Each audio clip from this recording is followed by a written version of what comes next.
Hello? Oh, it's me. Oh, it's just me. Hello. We are live and alive today on this beautiful Tuesday afternoon. Oh my god, my hair is getting so light. I need to get some more box dye. Look at it. It's getting very caramel. When it's supposed to be more chocolate. I'm thinking it should be more like Hershey bar instead of caramel bar. Whatever, it's fine. Anyways, we're back today. Little Winslow. Winslow is over there. I swear to God, he gives me ADHD. Like, I just see him and I feel the need to stim. Well, wait, what's stimming? Is stimming... Who's stimming? What? Who, who are the stimmers? Is it ADHD? Is it autism? Who's out there stimming? I think it's autism. Regardless, when I see him, I just feel the urge to I just have to pet him and I have to say his name. Even when he's like, oh, he looked at me though. He understands me. He knows I'm talking about him. Okay, sorry. Sorry, it's just my cat. I stim out with my cat, okay? Together. We stim out together. Anyways, so today... Do I say anyways a lot? I feel like I do. Regardless, today we're doing something a little different. We are taking a break from the Resident Evil Gauntlet, which I've been doing basically between every game, just so I don't get tired of it. The last thing I want is on this long, like, fucking 50-hour, 60-hour gauntlet that to get through everything, I want to get sick of it halfway through. But this is part of stuff that I want to do in the new year more often is more of these fun little just chatting streams. Although I hate saying that because I feel like that makes it sound like there's no, oh, hi, buddy. That makes it sound like, oh, I'm just going to sit here and talk. But, I mean, I guess that's basically what's happening, but it's not what's happening. So, oh, look at this. Look at him. Look at him. Oh, isn't he? Do you understand why I get distracted? Look at him. Wait, no, I don't want you to fade into obscurity. I want everyone to see you. Look. Hey, look up here. Look up. Hi. Look at him. Oh, my boy. Oh, my precious angel. Can you, like, also... I appreciate if you didn't look, like, irritated with me as a... Like, I'm not forcing you to be here. You came over onto the armchair voluntarily. Yes, yes. Oh, look at his face. Look at his face. Okay, sorry. You're distracting me. I'm trying to explain what I'm doing today. You're distracting me. Go back over there. Okay, no butthole. No butthole. Okay, if you want to sit there, you have to sit there. Okay. Anyway, no, I don't trust you. You're gonna do it. You're gonna, in the middle of me talking, you're gonna turn around and show your butthole. Anyways, so today, I am revisiting something that I tried doing probably like a year ago at this point. Like, almost exactly... Basically, at the start of streaming, something I tried doing, and then I stopped doing it to focus more on gaming stuff. But now I've come back and I was kind of like, I kind of want to do this again. I think it'll be fun. Except this time I'm a judge. But basically, I find there is a lot of good discussion and debate to be had on, oh my god, sorry. On Reddit. I'm not gonna go argue with people on Reddit. That's not the story. Today, we're looking at specifically, am I the asshole posts on Reddit. I think they make for very good, debate, discussion, and whatnot. And today, I will be the Judge Judy, okay? I will be the Judge Judy today. Oh, I just realized I'm very overexposed. Or not overexposed. Oversaturated. I'm not this red, I promise. I'm not this red, I promise. There we go. That's better. That's more realistic. So, yeah, today I will be the judge, the jury, and the executioner in terms of deciding who will be the asshole and who is not the asshole. And if you're the asshole, you will go straight to jail, awaiting your death sentence. because that is how serious it is in my courtroom. Okay? Okay? Judge Judy did not play games, and neither will I. I will be honest, and I will be fair, but I will be harsh. Okay? Because harshness is fair, because life is harsh. Okay, so as you can see, I brought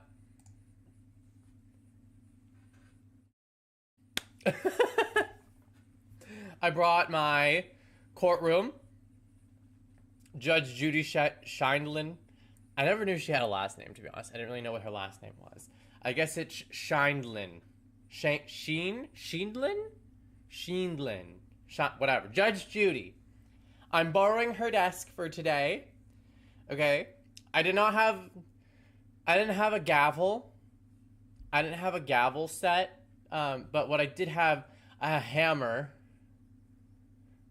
And I have this little lid. So that's how I'll be administering my verdicts.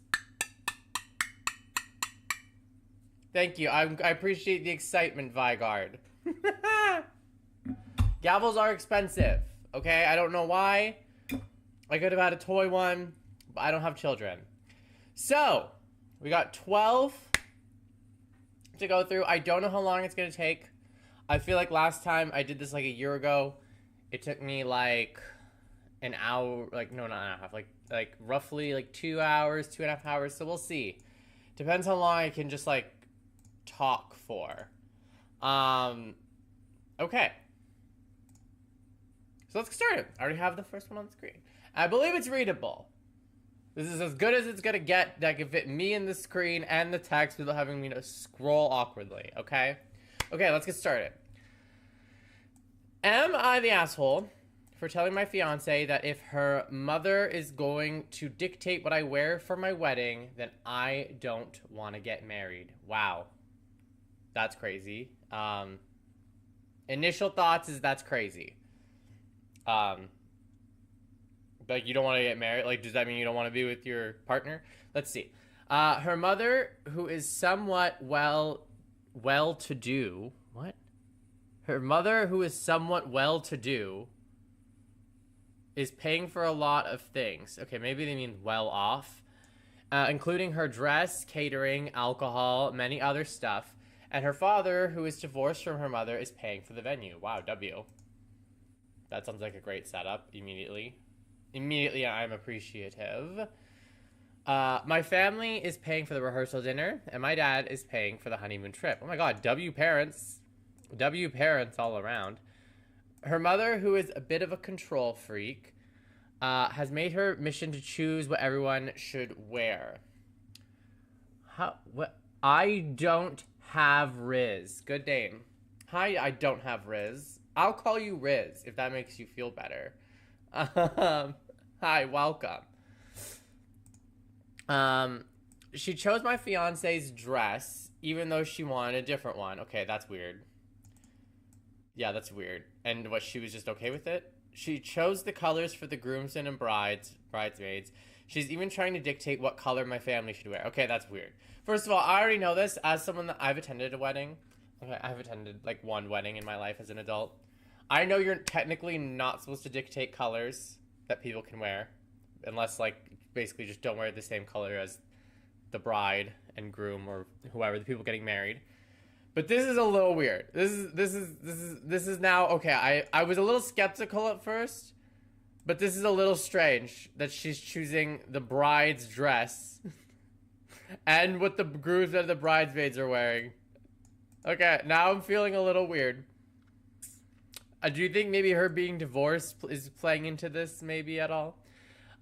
Before she got involved, I had decided to get married in a brown double-breasted suit that I would get custom made for me specifically. Oh, I love that. That's cool. W man, not just getting married in a basic black tux. You want to get a custom made brown suit. I already got everything set up, and I've already chosen my bespoke tailor. To have a preview of what the suit will look like, I I generated an AI image of the same color of the suit. Okay, I'll let that slide. It's not the point of the story, but and I showed it to my fiance to see if she likes it or not. She likes it, and she really thinks that it will look very good on me, and it will go perfect with the colors of the venue, and all as well as the what the other people are wearing. Okay, got it. I get what you're saying. Apparently, my future mother-in-law does not like the suit, or at least the color, and I've decided to send to send me different colors that I should go for instead of the brown. I am not totally against choosing a different color or anything, but the fact the issue, oh my god, some people but the issue is that her choices are terrible. She apparently wants me to wear a pink skinny suit that looks terrible and cheaply made. Okay. Pictures below. I know it's like clicked on that photo, but I didn't actually look at it. Oh, okay. Wow, this is really good. I love this. This is good. This would be great. This would be this is actually like, I love this. That's good. Okay, so that speaker. So that's what he wants. And then I'm guessing, is this what she wants him to wear? I mean, I'm not opposed to pink. Okay. I don't hate this on principle. This feels very casual, I would say, for a groom. Like the button, maybe if you button it up, but like no tie. If we're comparing, here, I'll bring up the other one again. If we're comparing the two, maybe it's just the way this is styled that makes it look a little more casual. But this looks so much better. Even though if this is an AI image, that might be why. But like, if this is what basically his is gonna look like compared to this does look cheaper, and like also does not look like wedding. I hope she at least picked out a tie also. Okay, that's fair. That's fair. His is better. Not that it matters, I don't think, for the verdict of this, but bye, Riz. I told my fiance that I do not want to wear the suit that she's suggesting or even asking me to wear, and that's the end of it. But my fiance is saying I should consider her mom is paying for a lot of things and that I should consider. I told her if her mom's going to dictate what I should wear at my own wedding, then I do not want to get married. Now she's mad and calling me an arsehole for not considering the opinions of others. Now I'm the asshole. Alright, well, I mean, my initial instinct is this feels like a very clear no. It's your wedding. not your mother's, or not your mother-in-law's wedding. I don't think just because she's paying for it, that means she gets like a more of it. Her opinion matters more about what, like, it's not her wedding. It's y'all's wedding. If this was the bride saying, I don't like it, then maybe I could see that a little bit more. You know, because it's y'all's day. But like, just because the mom is paying for a bunch of stuff does not mean she like gets a say in the wedding. I would hope that she's paying for all this stuff because like she's being nice. Like, not like as like okay, I pay for all of this stuff and then I get like 50% say on what's happening in the wedding. Yeah, not the asshole for sure. Very weird that the fiance is like mad at you.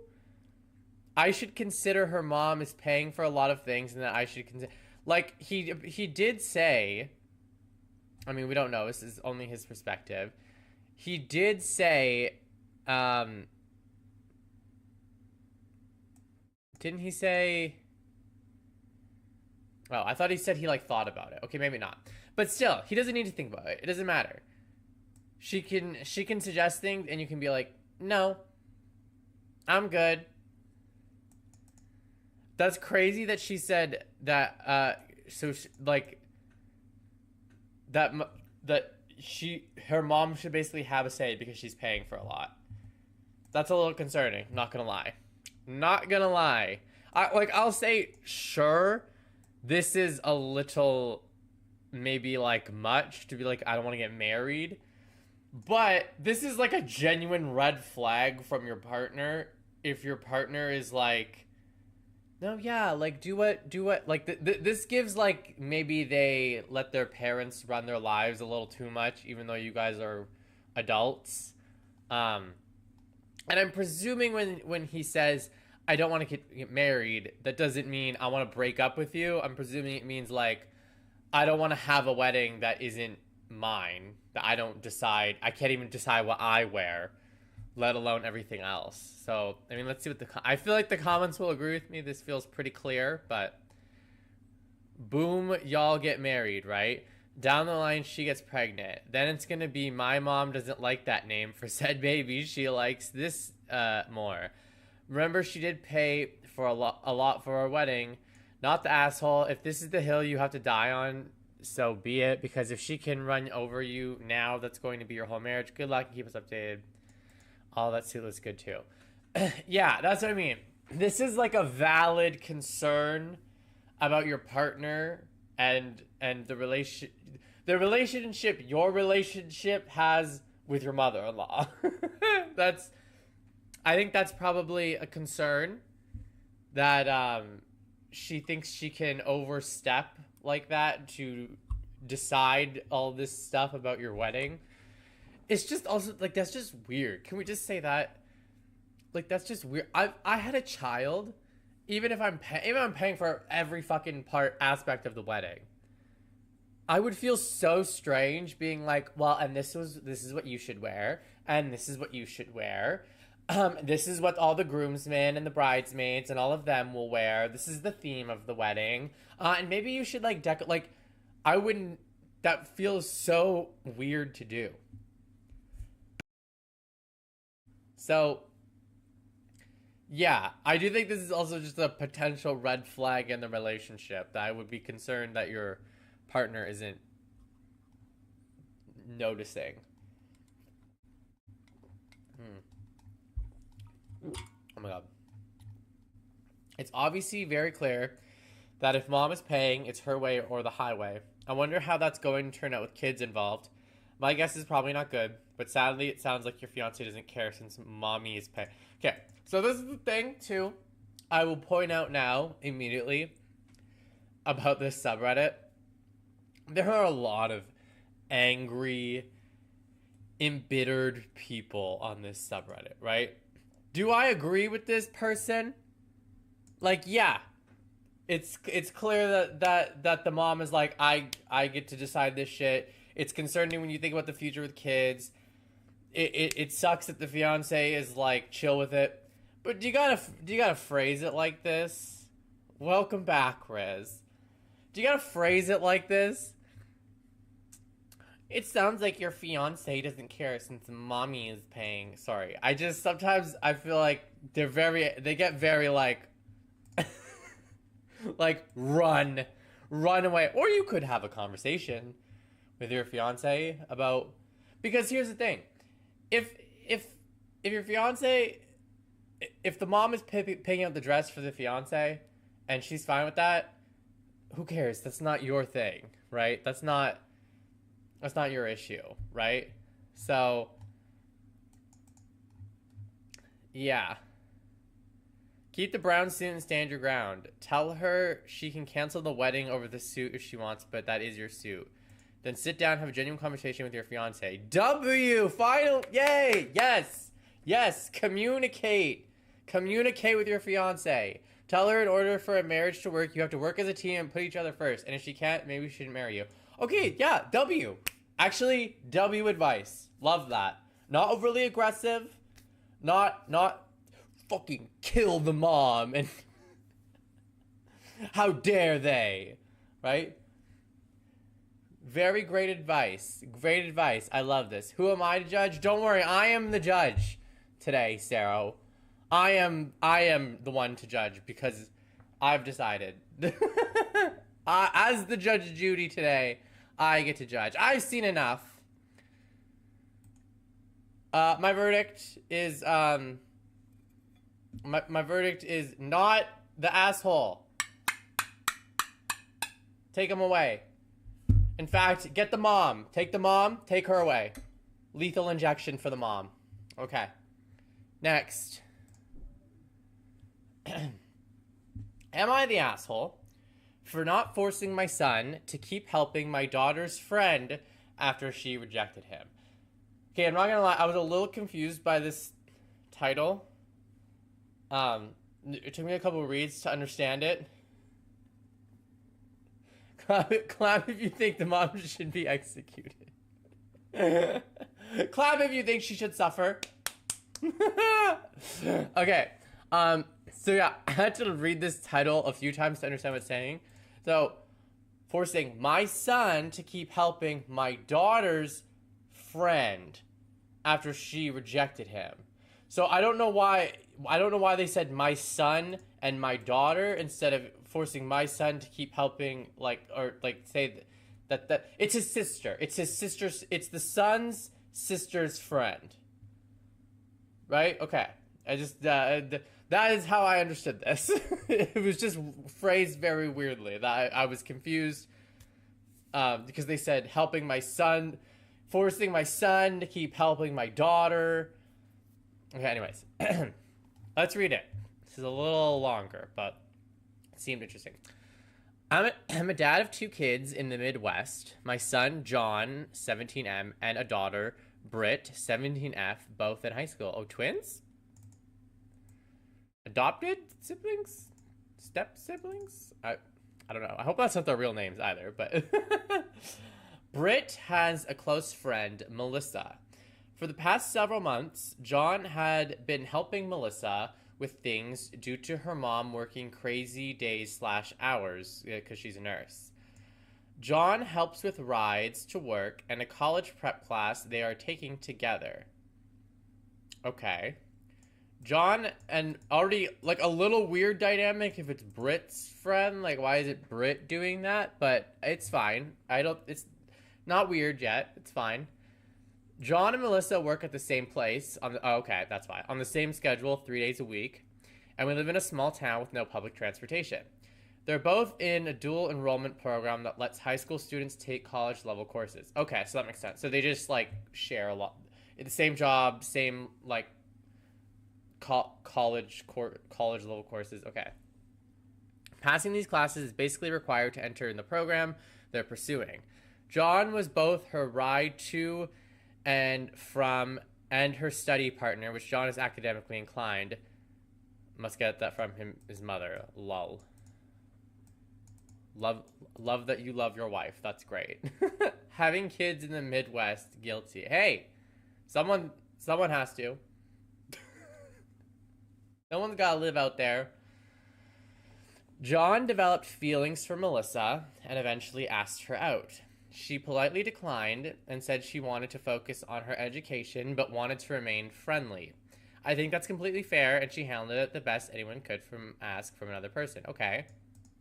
Okay, and what, did he ruin it? Did John ruin it?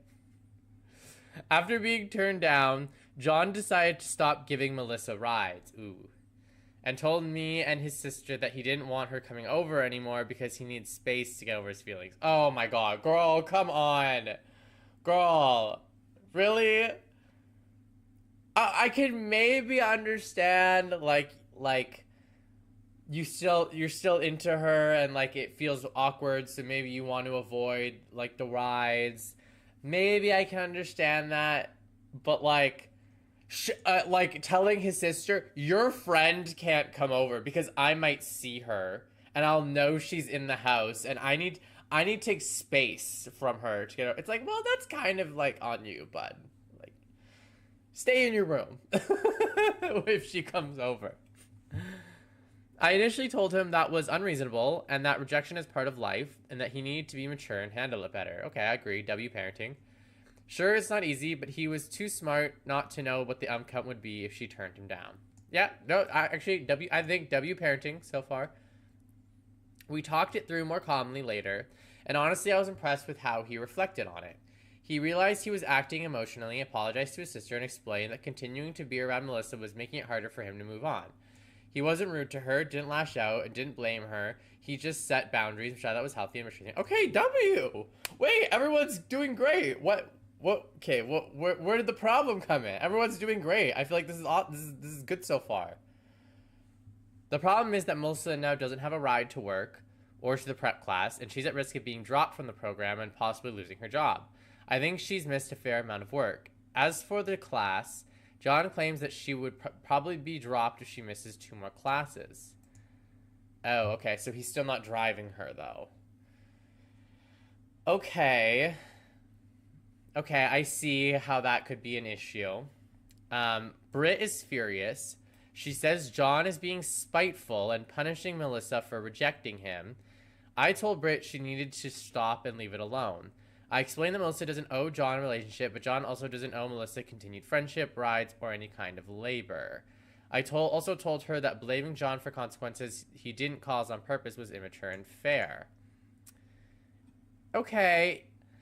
Yeah, that's kind of what I was thinking. I was like, well, like, what was her plan like when she got this job and enrolled in this program? Was it like with the inclination that she was getting rides, like that was set up from the beginning and that was assumed to be how it was gonna go, like till the end of it? It is kind of sticky, but I do understand from his perspective that it's like, well, I don't want to now be like forced to drive you around. But I do understand the sister's perspective of like, it is kind of like punishing her for rejecting him. Britt refused to drop it and started an argument where she said some things that were out of line toward her brother. Like what? I want to know. What did she say? That will affect the ruling, if I knew what she said. At that point, I grounded her, and although we've had some talks, I don't think we've made much progress. I have not told John to resume helping Melissa, nor do I intend to. I don't think forcing him to ignore his feelings to fix someone else's situation is fair, but I do feel bad. Melissa's mom struggles enough due to being a single mother, and Melissa losing her job and being dropped from the program seems like a lot for 2 people already struggling. So, am I the asshole for not making my son continue to help my daughter's friend? This is definitely like a kind of shitty situation, like an unfair situation all around. I think first of all, what's clear to me is the dad an asshole? No. You can't I think it would be weird to force your son to help. I think that's maybe doing a bit much, you know. I don't think you should be forcing your son to give rides to your sister's friend, like to sustain her in terms of like a job and everything. Ultimately, it's presumably like I mean I don't know who owns this car, but you know if it's the son's car, like now like you're getting into like weird territory where it's like it feels kind of unfair to the son to be like forced to drive his sister's friend, right? So definitely the dad's not an asshole for not forcing his son to do that. I don't think that would be fair. Is the son an asshole though? Is the real question. I don't know. My initial thought is you're 17, like at that time when you have a crush on someone, it's like, you know, it's the biggest thing in the world.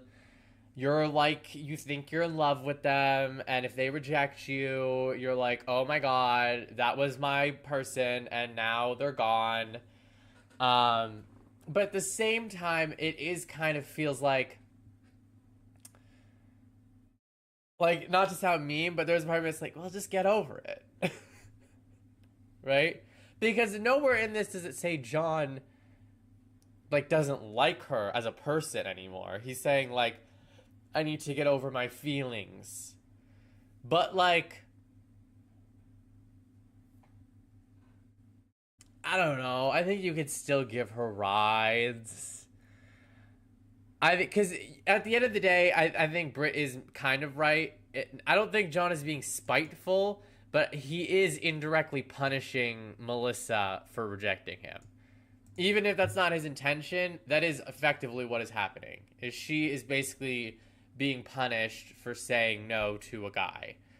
And also she didn't hit on him. Like she was just like have this arrangement with him. They seemingly were friendly, and like now that's gone because yeah, okay, now I'm okay. Yeah. Okay. I'm on the sister side actually. Yeah, because it's like it's not her fault. It's not Melissa's fault. What was she supposed to do? Pretend to be interested in him to get rides? It is a really shitty situation that she somehow like it's the middle of nowhere and there's no one else that can drive her to these things apparently. Could the dad? Is that maybe the dad can't? Presumably he didn't say that because he probably can't. I mean, it's during like work hours or something. What about the sister? Does the sister not have a license? She not have a car? I don't know. I think. Well, let's read the comments. That might be the decider. Oh my God, this post is now locked as the OP has received and some people are going way over the line. Oh, it's very common with this subreddit. Can Britt drive her? Can she ask other classmates? How long does John not want to be around her? Especially since he is still around her since they have class together and work together. Melissa should be working on a solution to her transportation issues. Yeah, I do agree with this. I'm like, is there really nobody else that can drive her? Is this what it's like living in like a town of 100 people or something? Britt can't. She works and plays sports. John hasn't said when he wants to be around, just that he wants space. Okay. But it is seemingly like a time-sensitive thing. She can be kicked out of the class.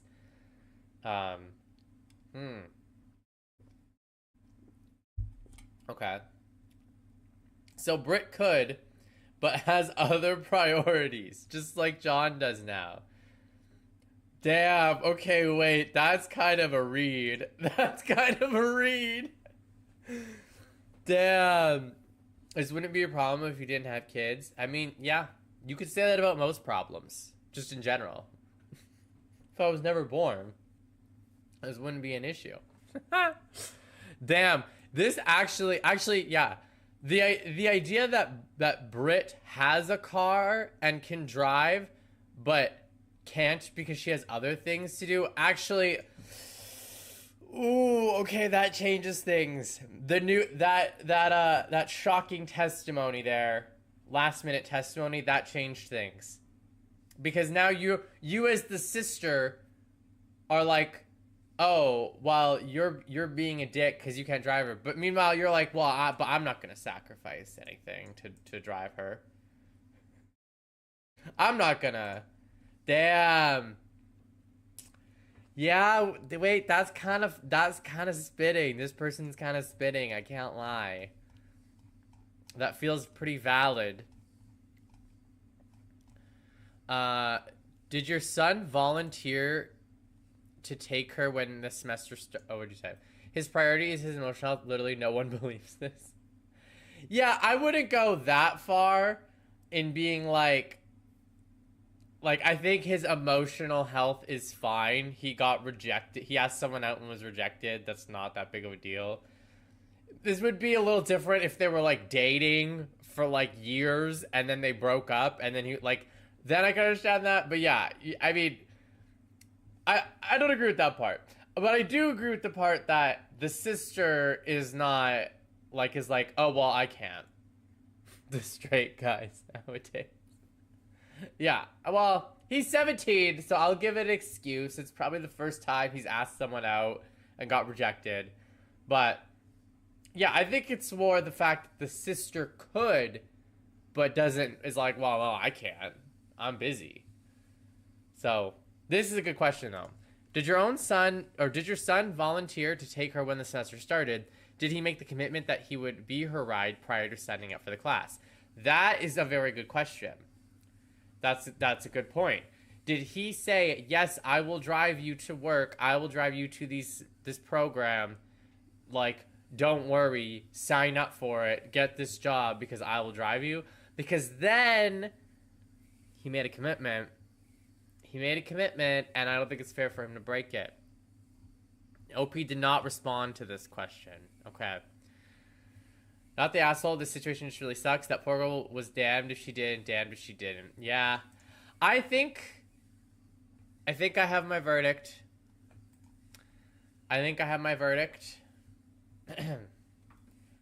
I will deem that no one is the asshole. Mistrial. There's not sufficient evidence either way to determine if the son is an asshole or not, or if the daughter is. But it is a shitty situation all around. I will award Melissa a car of her own and a driver's license. And John can get $50 in emotional support. You can get $50 for his emotional support that he needs. That's my verdict. Okay, next. Am I the asshole for canceling a date over the location? I mean, yeah, if it, like, imagine like someone was like, do you want to go to the Auschwitz Museum? for a first date? You want to go to the Auschwitz Museum? I doubt it's going to be that, but like, immediately there are absolutely circumstances I could be like, no, that's totally valid.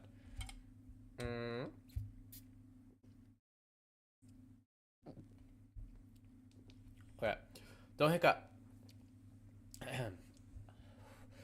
Okay. I, 28F, recently canceled a second date with someone, 38M, because it felt like a test on his end for how much I would tolerate in the future. I'm wondering if I was too harsh. Okay. Not a great start. I was about to be like, what was it? Like, lame, shitty. But this, I felt like it was a test. A little concerning, but I'll give the benefit of the doubt. Yeah, let's hear the case. Met on a dating app, went out for a coffee, made loose plans for dinner the following week, and he specifically said dinner several times. Okay.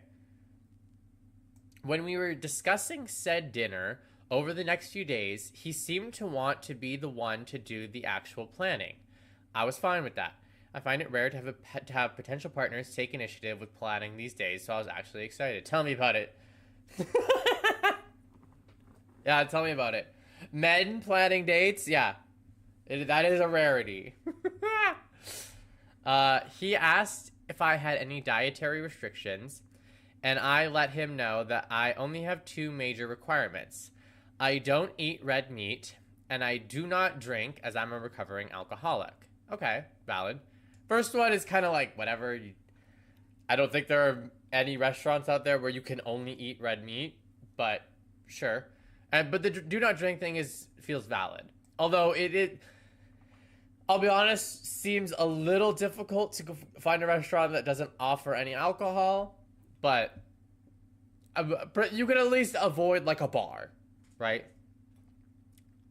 I am almost 2 years sober, and we discussed at length during our first date what we are both comfortable in terms of substance use, okay? I told him directly that I don't mind if a date has a drink with dinner, but that I will never again touch alcohol again, okay? I also stressed that I am absolutely not a picky eater and truly love all forms of cuisine. I'm just unable to eat red meat for both health and personal reasons. I have a history of cardiac illnesses, and I've been advised to stick to poultry and fish. Okay, valid. I feel bad now. I feel like maybe I was a little too harsh about the not eating red meat, but sure, I get it. The night before the date, he tells me that he's made a reservation at a spot I hadn't heard of. I looked it up and texted him a link asking him if I had the correct place because it was a cocktail lounge. Okay. That's...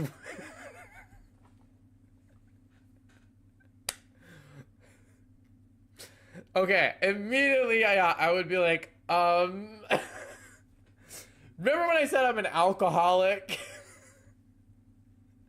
and I was like, at least not a bar. Bitch, a cocktail lounge. Okay, that's weird. He replied that it was correct. He liked their small bites menu. Okay. I checked the menu and there were only a few options. A meat and cheese board with only 2 cheeses and 4 meats. No substitutions for extra cheese instead of the meat allowed per the menu. A pepperoni pizza, a burger, and a cheese pizza. I wasn't that upset, but was a bit confused that it was a cocktail option with only one option that I could enjoy. Oh my god. That's so funny. Okay, so it's just 2 things. I just don't really drink. You know, I don't mind if you have a drink, but I'm sober. I'm a recovering alcoholic, and I really don't like red meat. I just don't eat red meat. Okay, bet. So for our date, I think we should go to a cocktail lounge that mostly serves red meat. Oh god. Okay. While I was still looking at the menu, he texted again to say that he thought we could go to that lounge for dinner and then head to a nearby art-themed bar for a nightcap. What's a nightcap? I don't know what that is. What's a nightcap? I'm looking it up. Hold on. Phone. The judge is allowed to look things up on their phone if they don't know what it is. Nightcap. An alcoholic or hot drink taken at the end of the day before going to bed. Okay.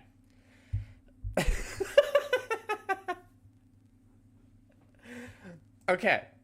That's weird. At that point, I was honestly pretty thoroughly confused. Neither location were truly restaurants, they were bars, and he was fully aware that I'm a recovering alcoholic. I genuinely am okay at restaurants that have alcohol options, but I was honestly a little gobsmacked at the suggestion of 2 bars, not restaurants with alcohol options. These are, first and foremost, bars. Yeah, that is that's strange. That's a strange choice, especially to say for a nightcap. Like, what is she gonna drink there? I decided to take the evening to think about it, but texted him the next day that I didn't think moving forward with a date was a good plan. My gut instinct was that if he chose a date location that violated the only 2 restrictions I gave, it was a test to see how much I'd put aside my wants and needs in the future. Okay, girl, like, you lost me. I was with you. I was laughing at this man. Oh my god, what an idiot. Oh my god, he's so dumb. But then you gotta go out and be like, no, see? He was testing me. It was a test to see how, if I would bend my will to his. Girl. Could you not have just, like... Sorry. This may become a theme in a lot of these. We haven't seen it yet. But, so often in these posts, it's like, I don't know, maybe talk to the person.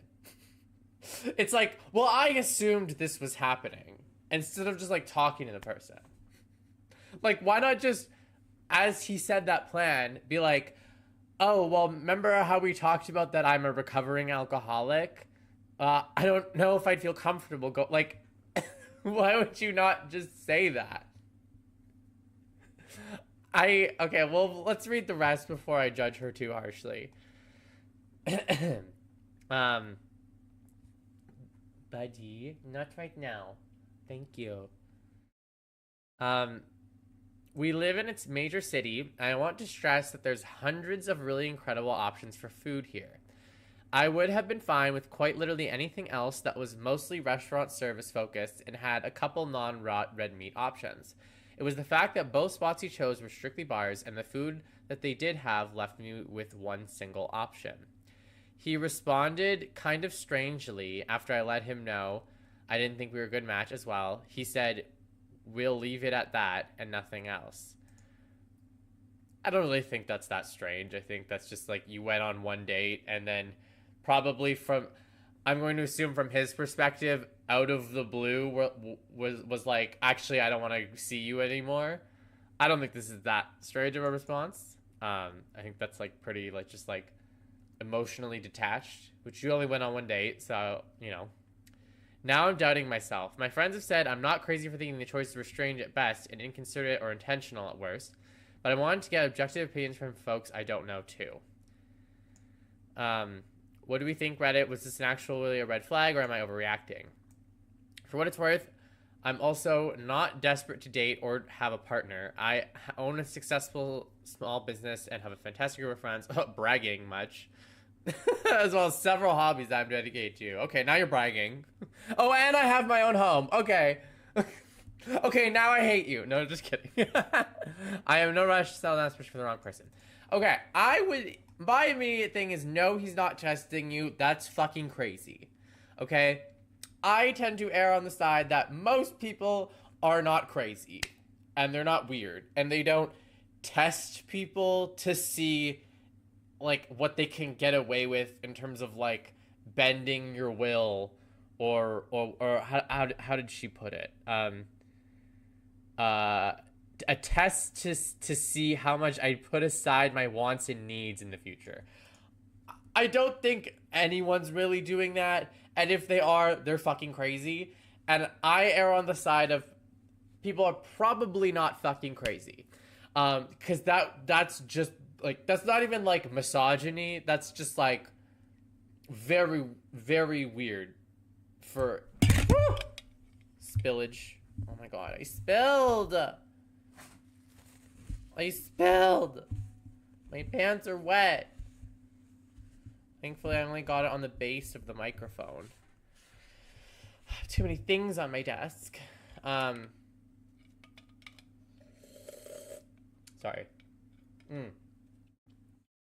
Yeah, so, I don't think that's it.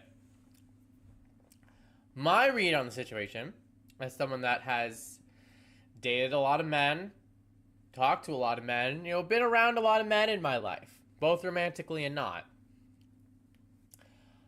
I'm more erring on the side of, this is like a guy that's probably a little self-absorbed, and is just like, I like this bar. I like this bar, and I like this bar. I go here a lot. I've got on dates here before. I like it. And I think that's probably all it was. I think he probably was like, oh, well, she said she's fine being around people who drink, so we can go to a bar. Because they have, like, water there or pop. I think it was a very, like, self-absorbed, like, dumb thought process. So, with that being said, was this actually a red flag, or am I overreacting? No, red flag. For sure. Not the red flag you're describing, but definitely a red flag that the person is kind of a little self-absorbed and isn't really thinking about you, right? When suggesting a place to go on a date, it seems like they just thought of something that they like and that they think would be fun and didn't really consider something that you might like. So still a red flag, but not the red flag I feel like you're saying it was. The only L to me that the girl has in this situation is I don't know why you wouldn't mention that. I don't know why you wouldn't in the moment be like, no, I don't want to go to those places. Like, I don't know. Does she think like because he was secretly testing her that then he would be like, oh, okay, we can go somewhere else. But he would like secretly try to do that test later. And like she needed to like dip out before like he had a chance to manipulate her or something. Like, I feel like you could have just said, hey, even when you say even when she texted him and said, you didn't want to move forward with the date, like, did you say why?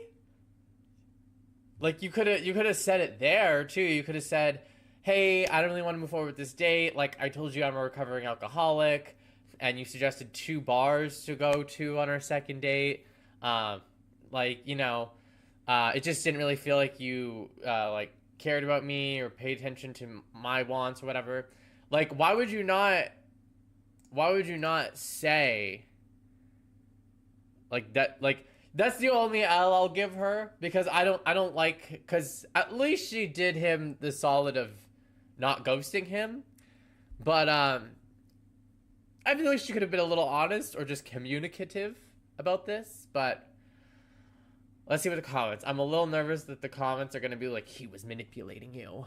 He absolutely was manipulating you. Because there, and I bet also too, I didn't touch on this because I don't really think it's a big deal. But because she's 28 and he's 38, I can already feel like I see the comments being like, he's 10 years older than you. He was testing you to see if he could manipulate you because in your young 28-year-old ways. But let's see. Maybe I'll be proven wrong. Not the asshole. You were entirely correct. He was testing or taunting you.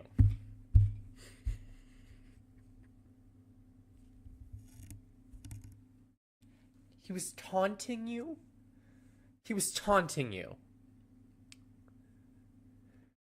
Yeah, you know, I commonly taunt the people that I'm trying to go out on dates with. I taunt them to their face. Like, what? You gave 2 basic restrictions, and he went out of his way to plan a date that not only ignored both, but blatantly did everything possible to violate those preferences. I think his response was him realizing that his idea backfired. And his idea backfired. Like, guys, come on. Or he was talking to multiple women and couldn't be bothered to keep them straight. Honestly, that is more reasonable. That is actually much more reasonable to assume than he was secretly testing you. Sorry, I can't get over taunting you.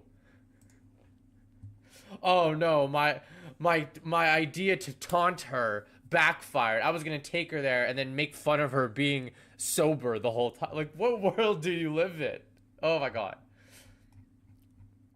Can I get like a more reasonable flaming flag? Do not second guess yourself. At best, he is highly inconsiderate. At worst, he is sinister and intentionally testing your boundaries, which could eventually lead to relapse.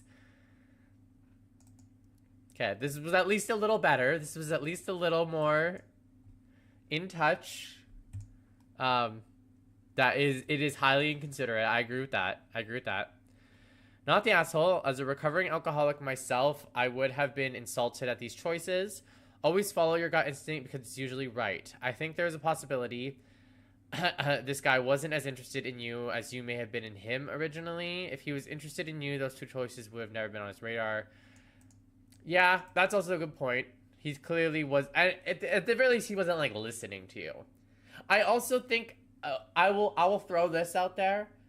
I could see that maybe this guy is like not respectful to alcoholics, maybe, and maybe he was like, oh, like, you're sober, but like maybe you could have a drink every now and then, because those people do exist. So I'll give her that, maybe, in terms of the testing. Maybe he would have been a person that would try to get her to drink and relapse. So I'll give that. Okay, I'll give that. I don't think it's as nefarious as people are making it out to be, because that's like literally insane. And I like I said, Occam's razor dictates people aren't just like fucking insane most of the time. Not the asshole. That's like someone taking me to a shellfish restaurant after telling them I'm allergic. It's giving, well, a little won't hurt you. Yeah, that's actually a very good example. It is very like, yeah, it is very that. Okay, I think, yeah, despite the discrepancies in not discrepancies, despite the slight issues I have with her thought process, I mean, this is clear. This is a clear on, you're not the asshole. Innocent. She's innocent. And we are sentencing the man to a month straight of eating foods that he tells the court he doesn't like. He tells the court in confidence, what foods he doesn't like, and he's only allowed to eat those foods for a month. That's his punishment. Okay, next. Am I the asshole for not allowing my girlfriend to bring unhealthy snacks at my place? Okay.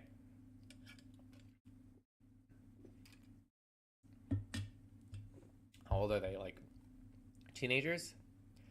Oh, no, they're in their 20s. Okay. Sorry. Okay. Sorry, I just read that. It sounded like something like a teenager would say. I'm a health conscious person, 24M, and focus a lot on clean diet. It started after college graduation, around 2 years ago. Till college, I used to eat a lot of packaged, frozen, and canned items. Okay. I was heavily addicted to them. But when I saw its visible effects, I immediately hit the gym and started a clean diet. I still get the urge to eat trash food, but I keep it under control. Okay. That's a W. Oh my god. My girlfriend, 26F, we're together since like 3 months. We currently live separate. Recently, I told her to not to bring unhealthy snacks while coming to my place, as it becomes nearly impossible for me to resist when the junk food is lying like 2 feet away from me at my home. Okay, yeah. That feels immediately valid to me. Yeah, I think that's fair. It's like, it's not, he's not saying you can't eat it. He's just saying don't, like, bring it over to my place. But she didn't listen, even though I raised the concern multiple times. I feel mildly disrespected and lack of thoughtfulness from her side. Am I the asshole? We had a little quarrel over it last night. One important point to note is that I keep multiple healthy snack options at my place. Most of them are handmade by me or my mom. So she's never going to starve at my place without her snacks. I've got no issues on what she eats and what she brings at her place. I hope my post is clear. For any doubt or question, feel free to ask. Okay. Yeah, no. I feel like that's like a pretty reasonable ask. Like, particularly if you're saying I was heavily addicted to them, like, I am not in a place where that can be around and I won't just snack on them. I feel like that's like a... Oh, maybe I'm crazy. This feels like entirely unreasonable by the girlfriend. First of all, I don't even feel like bringing snacks, like, over to your partner's place, like, when you don't live together. Like, I feel like you don't... That's not, like, a common thing, right? And, like, I feel like if I was bringing snacks over to my partner's place, it would be something we would eat together. Like, I don't ever feel like I would bring a snack that's just for me and, like, nothing for them. So that is a little weird that, like she didn't listen, even though I raised control. Like, so it's like, what, is she, like, bringing, like, a bag of chips and being like, oh, well, you don't have to eat it. I just brought it for myself. Like, that's kind of weird. Am I crazy? Is it not kind of weird to bring food just for yourself to your partner's place? I feel like that's really strange. I don't know. Let's see. So guessing you never plan on living together then. Yeah, well, I mean, they've only been together for 3 months, so, you know, but yeah, that's not a good sign, I will say. This is not a good sign for the future of the relationship, that it's not going to last to, like, a next level of moving in together. Selfish as fuck. Yeah, that's kind of... Like, I just don't get why she would be like, no, I have to keep bringing the snacks. Like, I don't really get, like, why? Who cares? Especially even if he said, well, hold on. This says, thinking long term, what would you do if you lived together? Is she not allowed to have snacks in a shared home? But the OP did say,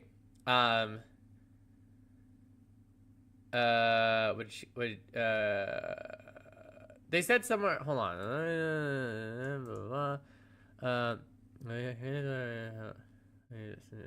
I thought he said, oh yeah, I have no issues on what she eats and what she brings at her place. Yeah, so it sounds like he's fine if it's like, while it's at your house and you have food there for you, like, regardless of when I'm here. So that, I feel like this is like a very mature, like he's just like, hey, can you not bring it over to my place? Like, it's because you don't need to do that. And she's like, no. Actually, this is like crazy. Wait, I feel like this is crazy. Is there food at your place? Is it food she wants to eat? Or is it your expectation that she won't eat? Oh my god. What are we talking about? You can't eat when you're, first, like, okay, maybe I don't have enough experience with stuff like this, but like, what do you mean?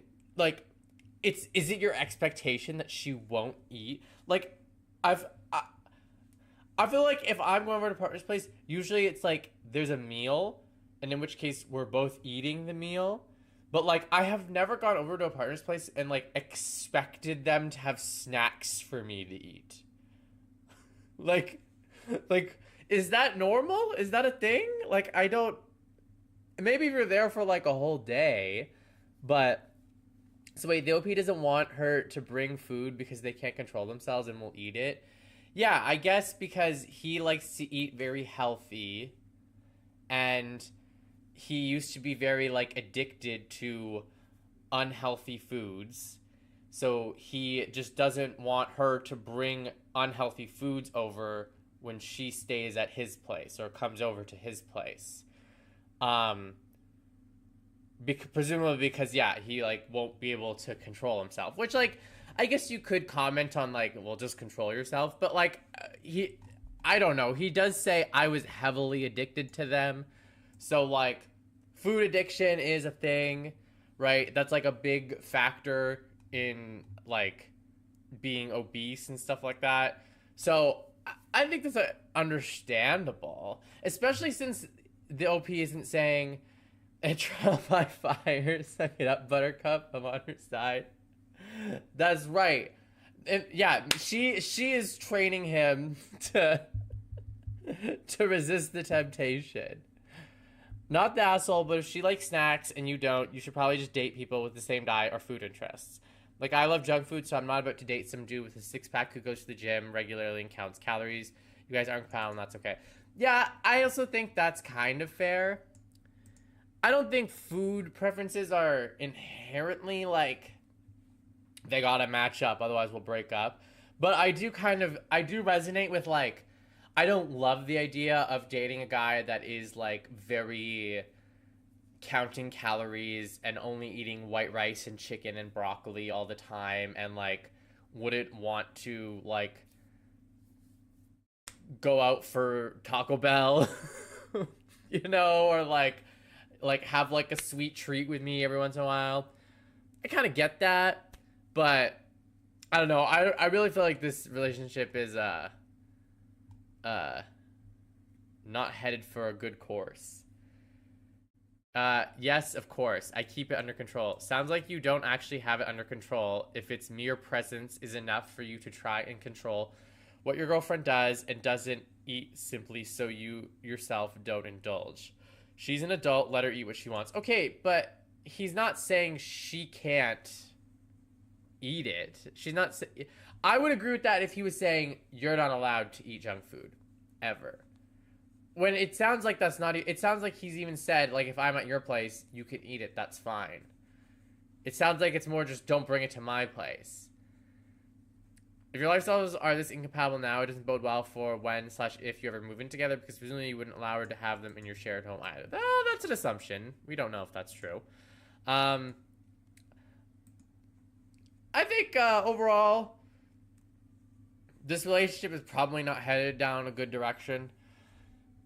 Mainly because I feel like this is like not a big deal on either end. like it's not a big like even if she is like, I don't know, like, get over it, I still feel like if I was like in love with a person and in a relationship with them, I would be like, sure, I won't bring unhealthy food over. Like, I feel like that's not that big of an ask, but was it headed down a good direction from the beginning? Let's be honest. Yeah, that's what. Yeah, I agree. I agree with that. I feel like if this is something that's causing you guys to have a fight, is not a good sign. So, Oh, any relationship head down the right direction won't end up on Reddit. Yeah, I agree with that. Yes. That is a very good point, actually. Yes. Anyways, my verdict is not the asshole. You're innocent. You are innocent, but I do order you two to break up. That is a court order. You two have to break up now, legally speaking, in the eyes of the law.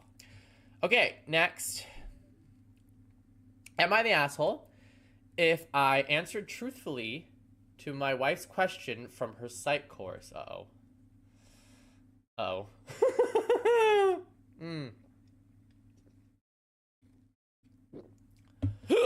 Oh my god. That's that sounds like that could be really bad. Just you know, nothing inherently wrong with this, but considering it's on this subreddit, I'm a little concerned what you said.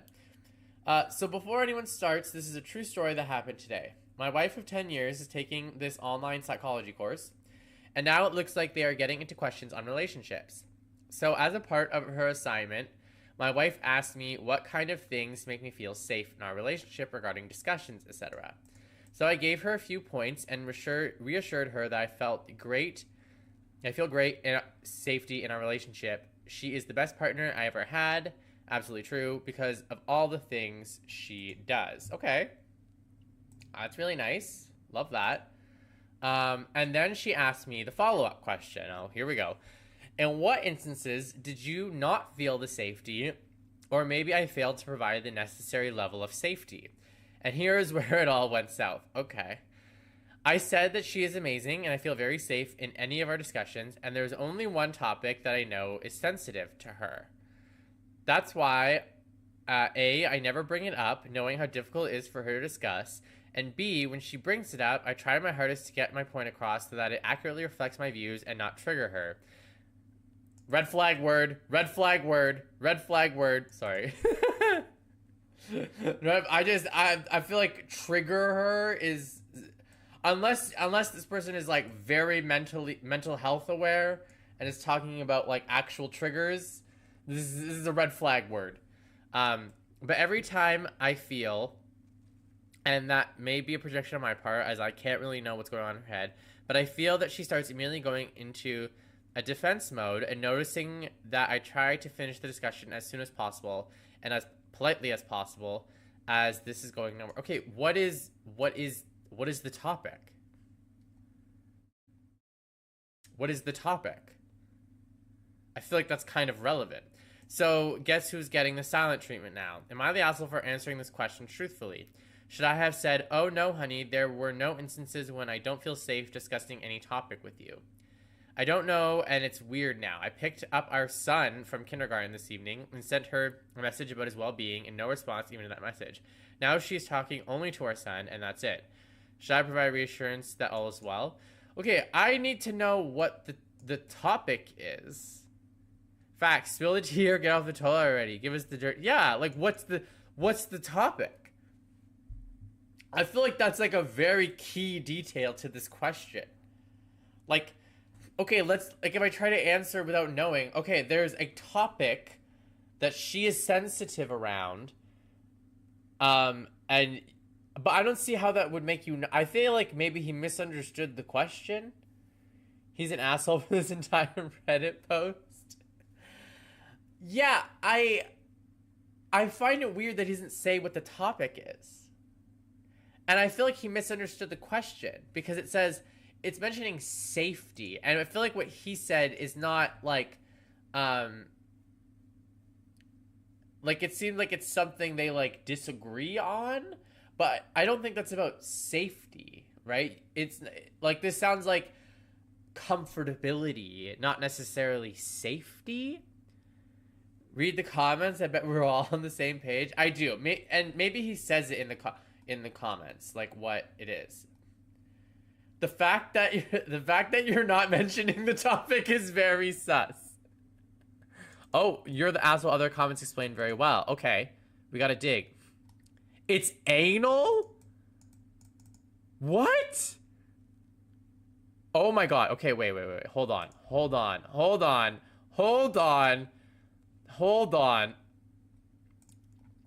He answered it here. Okay, I gotta see the whole... Okay. What's the topic? You hide info is rather sus. I am not hiding, but wasn't sure if it is relevant here. She's experienced sexual assault many years ago and was raped in her butt by her criminal asshole boyfriend. Since then, it is a very difficult issue for her. I am more relaxed about anal. I don't see anything wrong with it. For some people, it may be great. I never discuss it with her, as I know it's a sensitive issue. I would not want to make her feel bad. Once in a while, she brings it up to say how disgusting it is, unnatural, unhealthy, dirty, etc.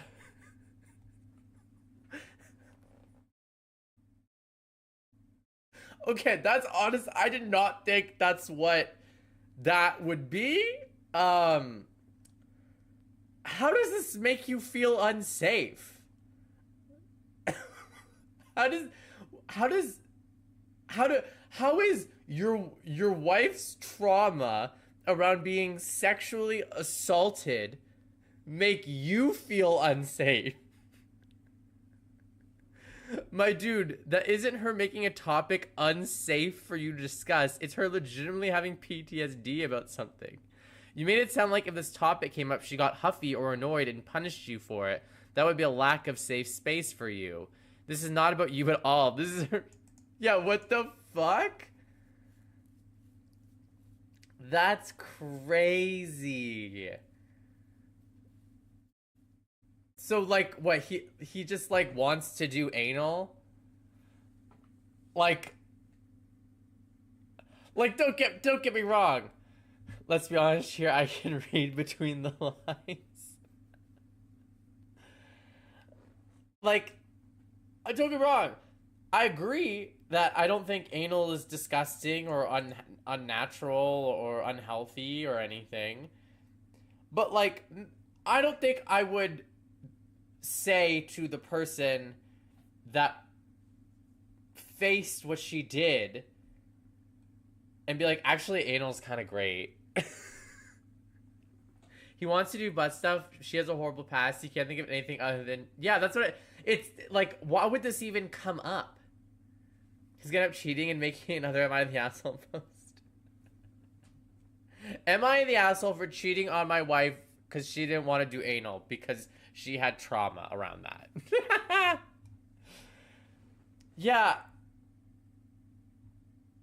I don't know. That's... and like, why is this coming up? What, like, why was this a topic that's frequently discussed? Like, he said she, like, it, like, comes up and she's like, oh, that's gross. I don't like it. And, like, you feel the need to be like, actually, anal is cool. And, like, yeah, no shit, she's maybe a little sensitive around that topic. That's crazy. That's insane.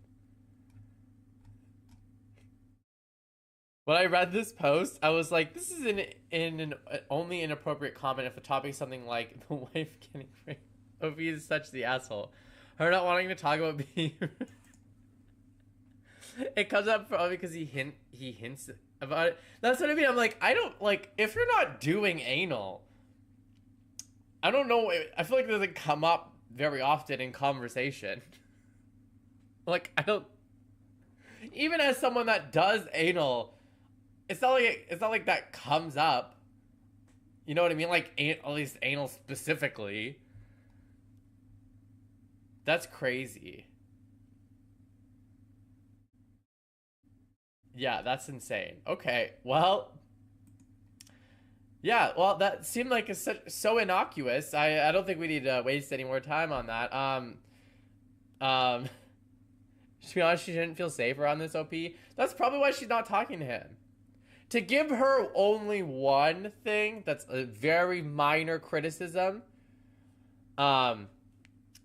I don't like when people give the silent treatment.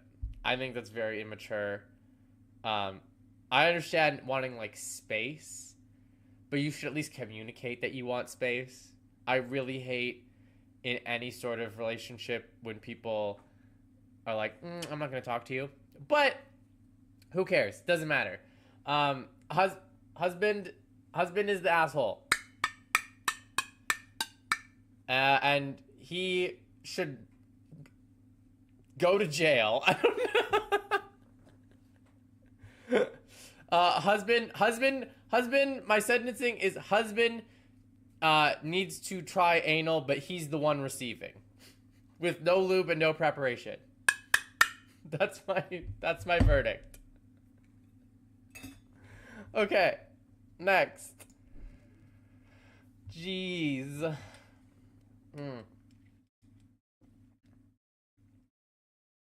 Okay. Am I the asshole for continuing on with my plans to go on a boys' trip despite my girlfriend's protests? Okay. I feel like this is going to be a divisive one. I feel like this is divisive. Just by the title. Just by the title, I can already sense a gender divide. Asshole for that already. Yeah, I always feel weird when people say people's names. I kind of hope that they're giving fake names, but like whatever. I mean, only like weird people are gonna try to find this out, but I, 25M, am having a serious issue with my girlfriend, Heidi, 26F. In short, we've been together for just under 2 years now, and things have gone well, with this being the first big fight we've had. My friend Jason is planning a trip to Bangkok, Thailand, and my friend Austin is also going. Okay, we got all the names. Jeez. They invited me, and it's for 2 weeks in May. I of course said hell yeah.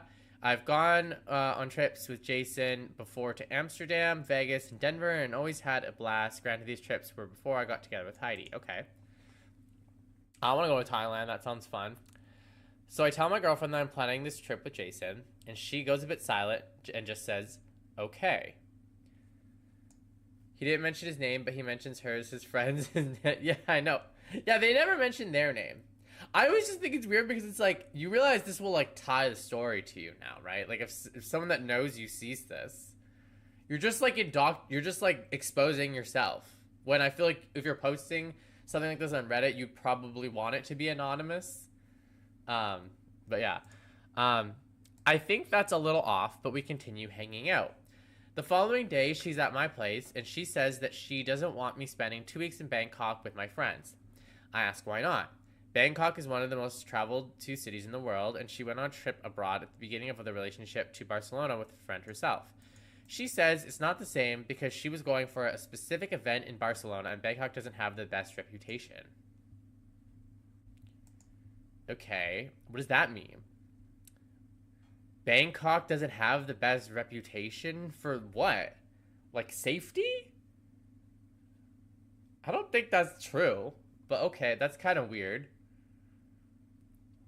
I don't get that. Sounds like she might be projecting. Yeah, I don't know what she means by doesn't have the best reputation. She's talking freaky stuff? What, like, what do they call them in Thailand? Like the femboys? What do they call them in Thailand? I forget what they're called. Like, what, is that what she's getting at? Like that he's gonna cheat on her? Well, I guess, yeah, just prostitutes in general. I mean, okay. I mean, well, let's see. There's still a paragraph left. I said she's being rather controlling, and I've been nothing but loyal to her up until this point, so it's a bit strange for her to want to stop me from taking a part in a really cool experience with my friends. She asked what I could possibly want to do in Thailand, and when I pulled up a pretty exhaustive list, she asked me to stop and said she was still uncomfortable. Okay, so she's just insecure, then. So yeah, you're right. She thinks he's gonna, like, cheat on her, I guess, for some reason. Like, Thailand is a very popular place to travel to. And I think most people traveling there aren't traveling there for, like, sex. I told her I'm going no matter what. That did not go down well. She accused me of not caring about how she felt. I told her I cared very much about how she felt. It just didn't supersede how much I wanted to go on this trip. If it mattered so much that she could control a partner, I was not that partner. We fought for a little while before she stormed out of my apartment. She texted me saying she wants an apology and to talk more. Am I the asshole? I don't feel like it. An apology for what? Sorry, but, like, an apology for what? Maybe he said, like, mean stuff, but she probably went to Barcelona, did some wild shit early on in the relationship. She's thinking, I mean, I don't want to go that far and assume she did anything wrong. I think she's probably just a little insecure. I just think that's so weird. I have never heard of someone being like, what do you want to do in Thailand? Have sex? Like, I didn't even know. Maybe that's a thing. Maybe that's like, I have never heard of that. All I know, like, I've wanted to go to Thailand before. I have, like, looked up, like, oh, like, trips to Thailand, and I've never been like, oh, it's a sex place. Like, ooh, I'll have sex when I'm there. I don't know, maybe she knows something I don't. Or she heard something crazy. I don't know. OP's gone very quiet. What? Post and comment history hidden. It's made up. What? What happened? Genuinely curious, what was the itinerary at the cities you mentioned in the past? Before you were with your girlfriend, was it only genuine sightseeing and exploring? Or is there anything that would have made her uncomfortable? Even though I understand this hypothetical, it doesn't actually exist. What? Oh, what would make you uncomfortable? I don't understand. Like, what? Oh, we went to Denver to go to strip clubs? Like, I don't. Oh, yeah, Thailand is one of the prostitute havens. Also, Colombia. I guess, but I feel like that's so weird to, is that, like, okay, in fairness, maybe I just don't know a lot about prostitution. In fairness, I guess a lot of the prostitutes are women, and I'm not really looking to go anywhere to have sex with women. But I don't get this, like, is there anything that would have made her uncomfortable? I can't think of any, like, typical trip, like, someone traveling somewhere. I cannot think of anything that would, like, make me uncomfortable. Unless they were like, yeah, we're gonna go to Denver and go to strip clubs. Even though I wouldn't really care about that, but, like, I could understand, like, Amsterdam, Vegas, and Denver. I got a PhD on this topic. Give me the gavel. I am the judge today. I don't know. I don't want to call you tampon, so I'm gonna call you disgruntled. I am Judge Judy today. I don't get it. I feel like he left out a lot of information. What was the past itinerary? What are his friends like? And are they seen as good influences? Are they single? Do the activities he's brought up to convince her align with her actual interests or plans? He's just mentioning things that exist in Bangkok for the purpose. Why Bangkok for 2 weeks and not other parts of Thailand? It's hard to. I don't think any of this matters. I don't. I feel like that's a very normal place to go. Vegas, Amsterdam, and Bangkok. All three are sex tourist destinations. Of course, you're. Okay, maybe I don't know a lot about prostitution. Because I was like, okay, yeah, sure. I mean, you left out Denver. Is Denver I don't know. Is this weird? Is this sussy? I feel like Vegas, Amsterdam, and Bangkok are also just, like, tourist destinations. Aardvark is well traveled. Well, maybe this is known, but to me, I didn't even bat an eye. I was like, oh yeah, Vegas. Lots of people go to Vegas. Lots of people go to Amsterdam. I do know about drugs in Amsterdam. I didn't know Amsterdam was like a sex tourist place.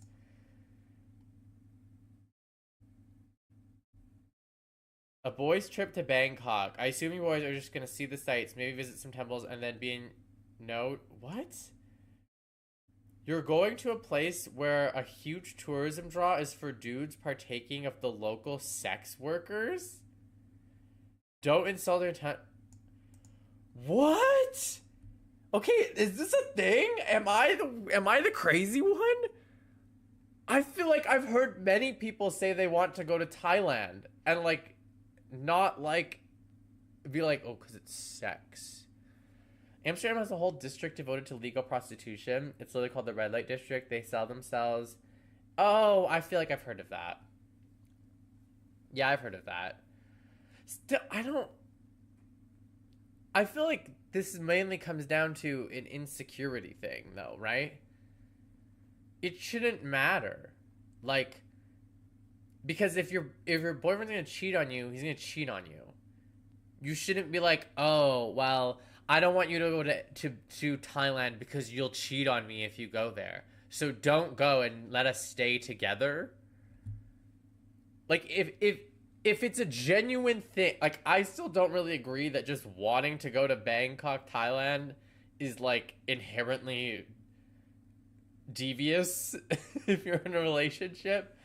You can get a Danish bag of weed and a friend for the evening on the same street in less than 50 minutes. Oh, wow. W Amsterdam. That's what I'm saying. W Amsterdam. Like, get it. Yeah, I don't think it's that weird to want to go to Thailand, and I think if you're assuming this guy wants to go to Thailand to cheat on his girlfriend, then the trip shouldn't matter and she should just break up with him. It shouldn't. Then the discussion is not about the trip. The discussion is about you're cheating on me or you want to cheat on me. Not, well, if you go to Thailand, then you might cheat on me. So don't go to Thailand. Like,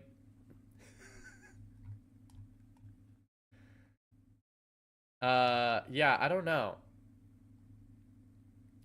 If you don't trust him, he has some shit she needs to work through. Yeah, I don't yeah. Like I feel like if you trust your partner, it shouldn't matter. But if you don't trust him, then just yeah. Bro, I'm a man, I'm side-eyeing you hard as fuck. In a committed relationship, a boy's trip is spending a week at the lake fishing. Okay, well, that's according to you. That's like, okay. All three destinations are obviously famous for prostitution. Okay, maybe I'm just not a... Okay, maybe I'm just not... Is there anyone that agrees with me? I think you're missing some of the nuance here. It's perfectly acceptable for a partner to have concerns about trips to certain destinations. I was once asked to do some work in Iraq. Wife was hard no. I respect that. I think once you establish that the principle of a partner objecting to certain destinations is established, then you reach the crux of the matter. Why specifically that destination? Lake fishing is not a boys' trip. It's a hangout with grandpa. Well, like, I could see that being for some, but like, I don't know. Sorry, going to Thailand is not a boys' trip. You're not allowed to travel to a country. Like, that just felt like a very, like, you could only do this masculine thing on a boys' trip. Your destination is famous for attracting sex tourists, has a large adult nightlife scene with go-go bars, erotic shows, and hostessing, and also has a reputation for party drugs, all-night partying, and general hedonism. You were going with male friends, which you mentioned you have done these kind of trips before. Her opinion of Bangkok is probably based entirely upon these factors, and therefore she objects. The things you have told her you intend to do in Bangkok, you're probably also doing Krabi or other similar places which do not have the same reputation. Yeah, I don't know. I kind of think, though, like, I don't think that's on him. I think if people want to assume he's up to shady shit and is secretly trying to cheat on her or whatever, they can do that. They can assume that. I don't think that's relevant to this hypothetical, though. He ain't getting no action in Krabi. Is anyone? Maybe I'm... Here, let's sort by controversial. Let's see. Oh, no, these are two. They're probably, like, mean things. Okay. I think based on the context of this, thing. Maybe maybe the jury won't like this very much, or the court of public opinion. But in this courtroom, what I say is law. And I say, not the asshole. He's innocent. But on the condition that his girlfriend gets to come to Bangkok with him. The court will pay for her expenses only. She can come to Bangkok and they'll all have fun. And that's that. Oh, jeez. Well, I mean, I learned something new. Apparently, Bangkok has a lot of prostitution. I didn't know that was a thing. Okay. I have to go pee. We're halfway done.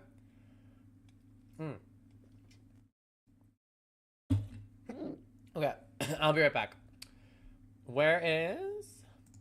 Doop. I'll be right back.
It's either a dancing piss drop, a lemon head, or COVID-19 with some fire as Riz moves. Hitting the Dougie. It is a piss droplet. I believe. That is my interpretation. And whatever I say goes. Okay. It feels so weird not having headphones in. I feel like I need to put headphones in. But I don't. Because usually I'm playing something, but... Okay. We're back. Everyone else got a fucking head start to read this. I don't know what it is yet. But let's get going. Okay. Am I the asshole for not eating the food after my girlfriend eats out of the bowl with the same spoon while preparing? Now, I'll be honest. I'm pretty, whatever the opposite of a germaphobe is, that's kind of what I am. I'm kind of like, you know what? What's the worst that can happen? If I get taken out by some random bacteria that somehow ends up in my food, I'm fine with it. But let's see. Maybe this is grosser than I am anticipating. I, 25M, was having dinner with my girlfriend, 23F, last night, and she was preparing a salad. As I was grilling the chicken, she was repeatedly eating out of the salad bowl with a spoon and putting it back in the bowl, mixing around and such. Okay, that's a little weird. That's a little weird, but mainly because I'm like, why are you eating it now? Like, we just wait. This is a common thing that we've talked about before. I find it gross and bad manners to eat out of serving dishes and put your used utensil back into the serving dish other people are expected to eat out of. Yeah, I'd agree. It's kind of... It's not great manners, but also, like, this is your girlfriend and you're, like, kissing her, you know, putting your mouth on each other's genitals. But I can, I can respect that. I can respect that you think it's gross. It's a boundary. It's fine. Her family does it for almost every dish, and if I see it, it grosses me out. Okay, yeah, that's gross. It's one thing if your partner's doing it. It's another if it's, like, her family. I'd be a little weirded out by that. I once asked her to stop or to make herself a bowl and eat out of that rather than the community dish. She got bent out of shape, dismissed my concern, so I ignored it and carried on cooking the chicken. Okay. Okay. That's a weird reaction. Yeah, so many times I'm just like, who cares? Like, it's not that, who cares? It's not that big of a deal. Like, just don't do that if it bothers your partner. I use the same bowl for everything. I don't wash it. That's what I mean. I'm very that also. I am also very that. Like, I also, like, I do wash things eventually, but I'm like, you know, I don't care. Like, I'll use the same spoon for, like, a couple days before I do the dishes to, like, mix my tea. I'll just, like, rinse it off. I'm very like that, too. When it came time to eat, she tried to serve me salad with the same spoon she was eating off, and I politely declined. She then started pestering me why repeatedly. In attempts to stop a fight, I continued to cop out, saying I'm just not in the mood for salad and other excuses. Always be honest. Don't lie. Don't lie. I have dishes I haven't washed in months. I would probably wash those. If I were you, I would probably wash them. But, you know, it's your food. It's your life. It's your dishes. So, you know, that's on you, you know, ultimately. I still use them. Hey, you know what? That's, you're saving water. You are saving water, which is helping the planet, which is something a lot of us can't say. So I'll give you that for sure. She's also, he can't express his feelings and pet peeves. Yeah, I'm a little, unsure about exactly why waste water. That's what I mean. Hey, you're looking out for the environment. I respect that. I respect that.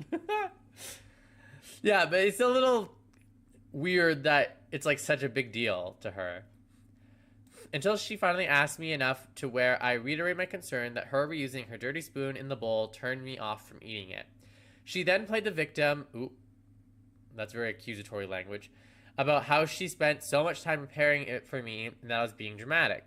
She then left me with, if you don't like that, you would have hated to watch me make the rice. What the fuck did she do to the rice? That sounds so scary. What did you do to the rice? Did you, like, spit in it? Which I had already eaten, and now it made me feel unsettled. Yeah, what the fuck?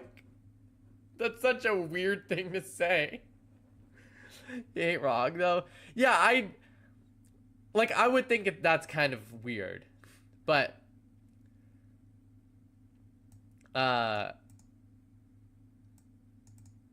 she's playing the victim. I mean, I don't know if I would go with that. I don't know if I would use that language. I think she's probably just doesn't think what she's doing is gross. And so she's like, I don't get it. Like, why do you think it's gross? Because presumably if her whole family does it, it's something that not only she's grown up doing, but like everyone in her life, in her family has done. I was extremely frustrated in this situation because I feel like it's a valid concern and general matters to not repeatedly eat from a dish others are going to eat from. Furthermore, I felt in a position to be forced into eating something that grossed me out just to validate her feelings. Well, okay, you weren't forced. But okay, I see what you're saying. It's maybe a little dramatic, but I get it. I'm not bent out of I'm not bent out over a bite with a clean spoon or cutting off and nibbling on little pieces of jam while preparing dishes. I just get grossed out by dirty, wet utensils being mixed around into the clean, prepared food everyone is going to eat from. Am I the asshole? I mean, I'll say I wouldn't really like this either. This would more just get like a side eye from me of like, oh, okay. But I will say if it's my partner, their spit is going all over my mouth. Okay, that sounds. I just mean like we're like kissing and making out, so it's not like I'm like, ew, I don't want your mouth germs like to enter my mouth. Like it's like, you know, that's already happening on a consistent basis on lots of different levels. So I don't know if this would bother me that much if this was my partner. But this is such like a minor thing that I can't imagine being the girlfriend here and being like, you're wrong.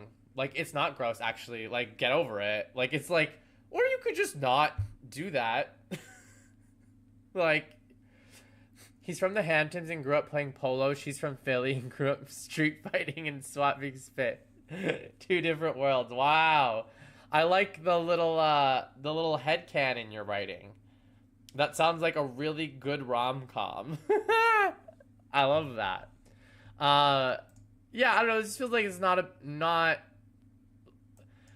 I feel like this was like the healthy snack food situation, where it's like, this just feels like not a big deal. Like just don't do it. Like I think you'll be fine. They're not asking you to like do something really dramatic or like change your life in a significant way. Let's see it. I mean, we already know what they say, but let's see what the comments say. Oh yeah, good call. Very similar. Yeah. That's what I mean. Like, I don't know. Maybe I'm just so giving as a partner and I'm just so altruistic. But like, if there's like little things like this that like maybe I do because I'm like, I don't think there's anything wrong with it. But like my partner doesn't like it. I feel like I should be like, okay, sure, I won't do it. Because like I love you and I unless it's like something like very important to your life, most of the time, oh, thank you for the follow. Very kind, very kind. Unless it's something important to your life, I feel like most of the time it's just like, okay, I just won't do that. I love you enough that that's more important to me than like eating salad out of a bowl with a dirty spoon. Let's see. Let's see. Okay. How would you feel if your partner chewed with their mouth open? I feel like that's, I mean, that to me is just like, I don't know if childish is the right word, but like that's gross, one, but also two, like, that's just like, are you like 12 years old? Depends on the food. Yeah, but, sure, that's true. But like, if anytime we eat dinner, you're chewing like, I would be like, what's wrong with you? Like, I'd be like, that's how a 6-year-old eats. Like, what? Like, has no one commented on this before? That's just kind of like weird. That would offend me more because it's weird, not because it's gross. Even though I do think that would be kind of gross. Some things crunch better with your mouth. Or Pop Rocks. If they're eating Pop Rocks, that's fine. They can eat that with their mouth open. Yeah, I don't know. I that is actually a fair point, though. If they're eating like popcorn, I don't know. I think if it's an all the time thing, though, I would be think that's weird. Okay, here's the thing. In our house, we share food all the time. I mean, do you kiss her? Same germs. However, you've asked her not to eat out of a serving bowl and she blatantly ignores you. That is inconsiderate and rude. Yes. Literally, exactly. Exactly. That is my opinion, perfectly written, right? Do I think it's a big deal? No, I think maybe they're being a little dramatic about it. But you had a personal thing with it and you asked her not to and she's like, no. Which is crazy. That's so crazy to me. No, sorry. Yeah, like I love you, but actually it's more important for me to like use a dirty utensil to eat food out of a communal serving bowl. That's actually, I think, more important than than like not doing that to like make my partner more comfortable.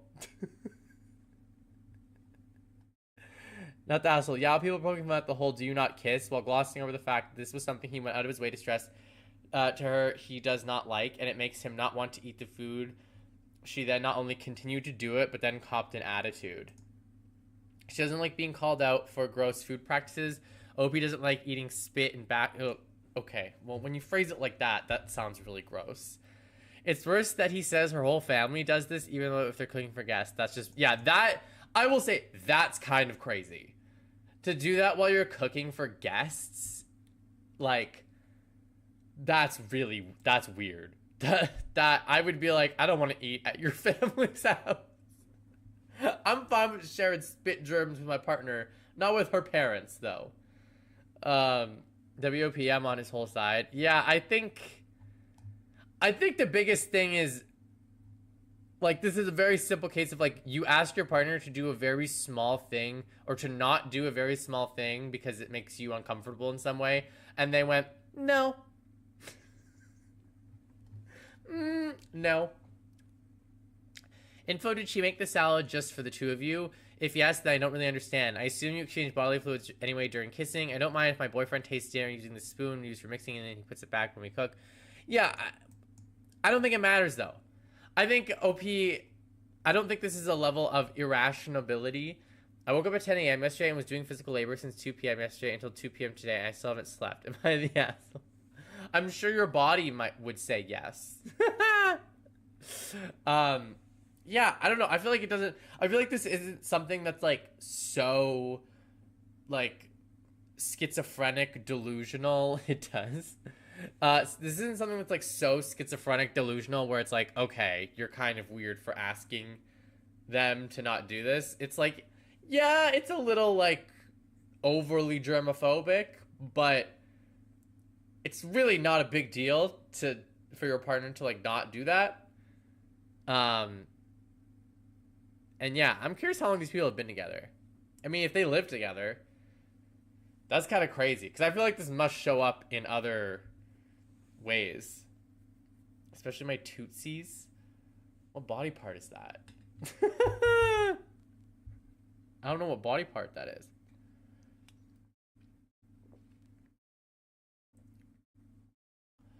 Okay. Verdict. I feel like this is a pretty easy one, to be honest. Nice and clean verdict. Not the asshole. Not the asshole. Verdict is girlfriend needs to eat a salad that I spit in. I get to make a salad and then spit in it and mix it around, and the girlfriend has to eat it. That's the verdict. That's the ruling. All right, next. Oh, feet. Oh, okay, that makes sense. Okay, sorry. I only know like the candy Tootsies. Oh, so I wasn't sure. Okay. She's from Philly. She'll tank that. She'll tank that for sure. Yeah. Am I the asshole for telling my sister-in-law that I don't can't about her health probably care that I don't care about her health condition and she needs to shower? Well, I'll be honest, you didn't phrase that in a way that sounds nice. I'll be real. Immediately you sound really terrible, but I'll give you a chance. Maybe you just worded it, you know, kind of clickbaity. That immediately sounds very rude, but let's see. Yeah, a lot of people seem to have horrible grammar. I feel like it's probably because they're writing this when they're like very emotional and angry, and so they're like like on their phone or on their computer like typing like and they don't have time to worry about their grammar. My My sister-in-law has a health condition that causes her to sweat more than average. She can do nothing at all physically, but still be sweating bullets. Wow, that would suck. Oh, I would hate that so much. It can even be cold out, and she still breaks a sweat. This is something that I've always known about her since we started talking back in high school, and although we weren't super close back then, it was something I can live with. What? Oh. Oh, sorry. I was just like, wait. We started talking back in high school, but she's your sister-in-law? Does SIL mean sister-in-law? That's what it means, right? I got the same condition. It's called being fat. I feel like this is probably something different, but I could empathize with you on that. I could see that. Now flash forward to modern day, and I'm now with her brother. Oh, okay, got it. And she often likes to stop by very often since we live very close together. This I absolutely don't mind since she's overall a sweet person and likes to bring free food. The only issue is that she smells like absolutely foul. Okay, got it. Got it. I knew she wasn't the most hygienic person sometimes out of forgetfulness, but after she moved out of her parents' house and nobody's there to have to remind her to shower, put on deodorant, brush her teeth, etc., you can clearly tell she doesn't do any of that nearly as much as she should. Okay. I was ready to be against the OP. Bitch, what? You're a grown adult and someone has to remind you to bathe, to brush your teeth, to put, like, what? No, okay, I'm already on their side. Like, what? I thought maybe it was like due to their condition, they have to do like extra stuff beyond like the average that people would have to do. But if this person like isn't showering or like being hygienic at all, showering is one of my favorite things in the world. Yeah, I agree. I love showering. Like that's like the highlight of my morning. I low-key shower at night. Not like I just wash my face at night, but I go in the shower just because I get to be in the shower again. She might have some type of mental condition. I've seen this before. Maybe the OP is being a little vague about what the health condition is, which I kind of understand if they're trying to keep it private, but the way this is phrased of nobody is there to have to remind her to shower, put on deodorant, brush her teeth, etc. is crazy when you're a grown adult. No one should have to remind you to do that. I kind of got a soft spot for her. She might be a person who needs care. Well, there's still a few paragraphs left, so we'll see. Now, anytime she comes over, her smell irks me. After she leaves, I open all the windows in the apartment and spray the entire place down. Oh my god. That must be bad. I have to fight myself from gagging whenever she goes to hug me. And sometimes I can barely be around her for dinners without her body odor grossing me out too much. Okay, that's a problem. That's pretty extreme. That's not just like, oh, they kind of smell like BO a little bit. That's like, oh god. This was the exact case while we were all out at dinner together, where her smell at some point was bad that I had to go to the bathroom to throw up. I have never thrown up from a bad smell, I don't think. But maybe I haven't smelt anything bad enough yet. That's crazy. And at that point, I completely had enough of her stench. After dinner, I pulled her aside and tried my best to gently explain to her that she really needs to shower and put on deodorant, since she smells awful. Oh my god. That's crazy. That's crazy. That shit me. I think the fact that she pulled her aside, she didn't do it in public. You need to shower, okay? I'm sorry, but like, you need to shower. And if you're not showering, like, you need to bathe, bitch. Like, I'm sorry, but let's see. Her reaction to remind me that she can't help it due to her health conditions since she just sweat through all of her deodorant not even halfway through the day. Okay, but that doesn't... Okay. Um, girl is ripe. That's when I flat out told her I don't care about her health condition and that if anything, because of it, she should be even more hygienic, even going as far as to offering to buy her deodorant and soap if it just means she uses it. Oh my god. Okay, that's a little mean. That's a little mean. I wouldn't say that. I wouldn't have said that. Just reapply. Yeah, I don't totally buy that well, I will just keep sweating, so I'll just not shower and not wear deodorant. I don't really think that's a valid excuse, but that's a mean thing to say.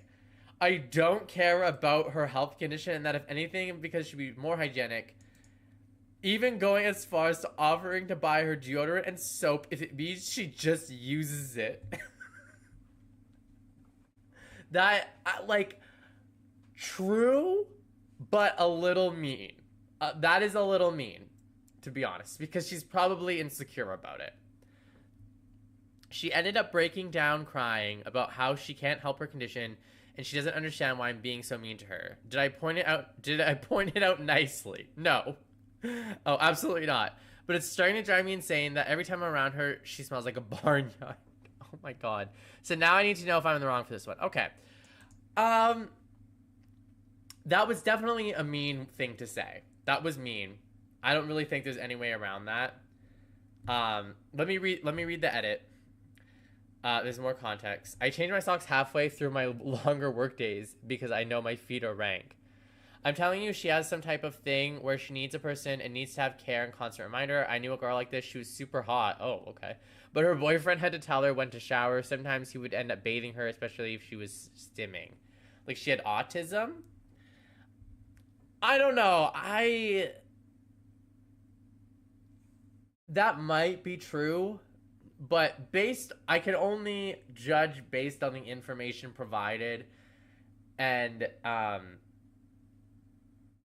I can't assume that because that is possible. That is true. That could be the case, but I need to be fair about what is being presented. Because, well, hold on, let me read this edit. I decided to make an edit because there's more context here to it. I've told her before about her smelling bad, more gently than now, from multiple times of offering her perfumes and asking if she plans on seeking a professional to have to come over to her house to buy her deodorants and soaps since she won't buy them on her own times, since she views buying scented body washes or deodorants as a waste of time and money. Her parents for years also ran into this same issue, which they've offered help, but she'd refused to take it since she didn't want to deal with it, and it's just accepted as part of her life. I have gone back and apologized. We had a long talk about things. She could start working on her hygiene in exchange that I do right and don't act like that again. She needs prescription deodorant. Yeah, I feel like that has to be like a thing, like deodorant, like extra sweat protection deodorant. Yeah, I think ultimately that is mean. What she said was mean, and it was harsh. I wouldn't have said that, because it's probably something that this person's insecure about. But you need to bathe if you want to be around people. If you smell so bad that in an apartment, when you leave, people need to open the windows and spray air freshener, you can't expect people to want to be around you. Like, that's just how it is. Just spray aluminum straight to the pits. Exactly. Just put the foil under. Just put some little tree air fresheners under her arms and boom. Hey, yeah, maybe that would work. I don't know. That's what I mean. It feels like she's not trying.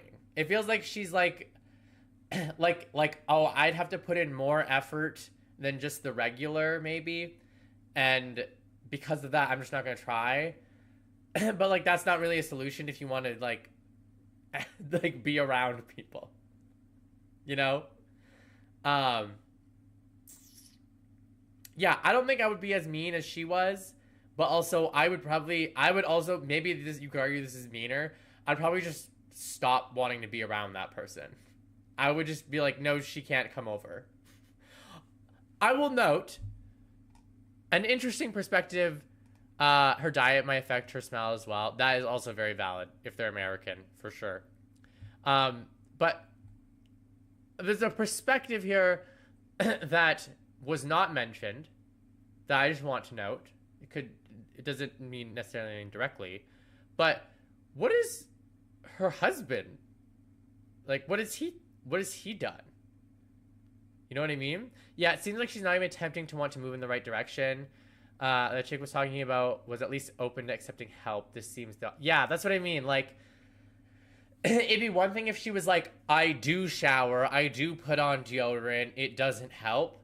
But the fact that she's like, seemingly like, yo, I just don't bathe, is like, okay, well, even if you didn't have this condition, that would still be bad. Yeah, what maybe he likes the smell. Bro got permanent COVID, he can't... That's what I mean, like, what's the brother? What is he? Because I feel like he should be the person to bring that up, right? Like, that's her brother. He's had to live with her. Like, she says, her parents for years have also ran into this same issue. So seemingly her brother would know about this.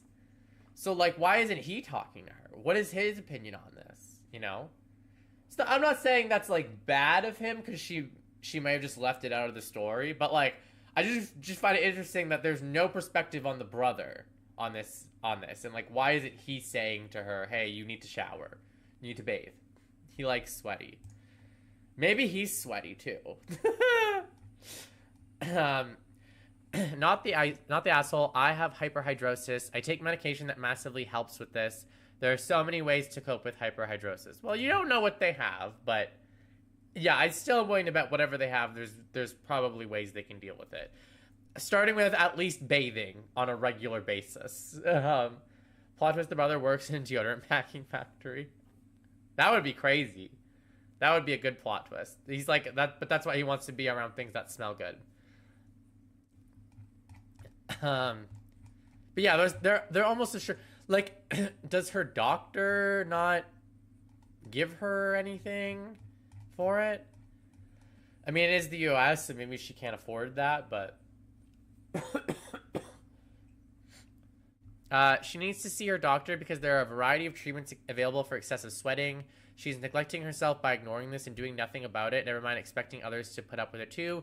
You could have been nicer in how you told her, but you will not be the only person who has told her she smells. Yeah, well, yeah. Yeah, it would definitely be worse if a stranger told her that in the same, like, kind of mean way. But, yeah. I don't care about your health condition is the asshole part for sure. You were frustrated and it showed. But just a mild one because she for sure puts in zero efforts and thinks that people need to cope with her smell. I'm pretty sure that you ain't the first person to tell her she stinks. Yeah. Yeah, I kind of am like, if this person is not bathing in a regular way that a person without this health condition would, I don't want to hear anything about you have a health condition. Because a person without this health condition, if they didn't bathe properly all the time, they would also smell. Probably, maybe not as bad, but they would also smell. And I would also think that's gross. So, but I will say, here's the thing though. Based on the case brought to court, which is, am I the asshole for telling my sister-in-law that I don't care about health condition and she needs to shower? Maybe this is coming out of left field.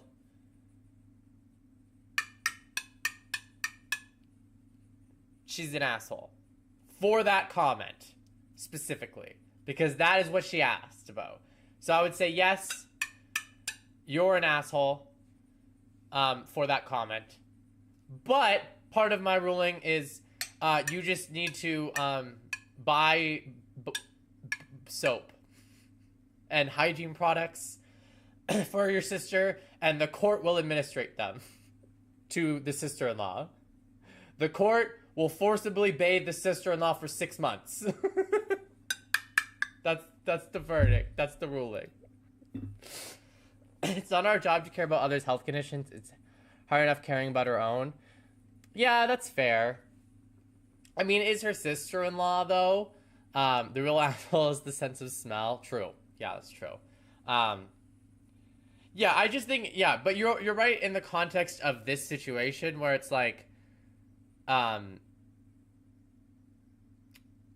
like the fact her having a health condition right now seemingly is not even relevant. Like it's just making it worse, the issue worse. Um, but yeah, it's not an excuse. It's not an excuse for this specific issue. Next, God's the asshole for giving her stink. Yeah, that's true. For giving her this health condition. Her name is Gothrat. Oh my god, you're right. You caught me. That's actually my girlfriend. Yeah, no, you're right. That's actually my girlfriend, and that my sister is the stinky, sweaty sister. You're right. I actually secretly posted that. It's a conspiracy.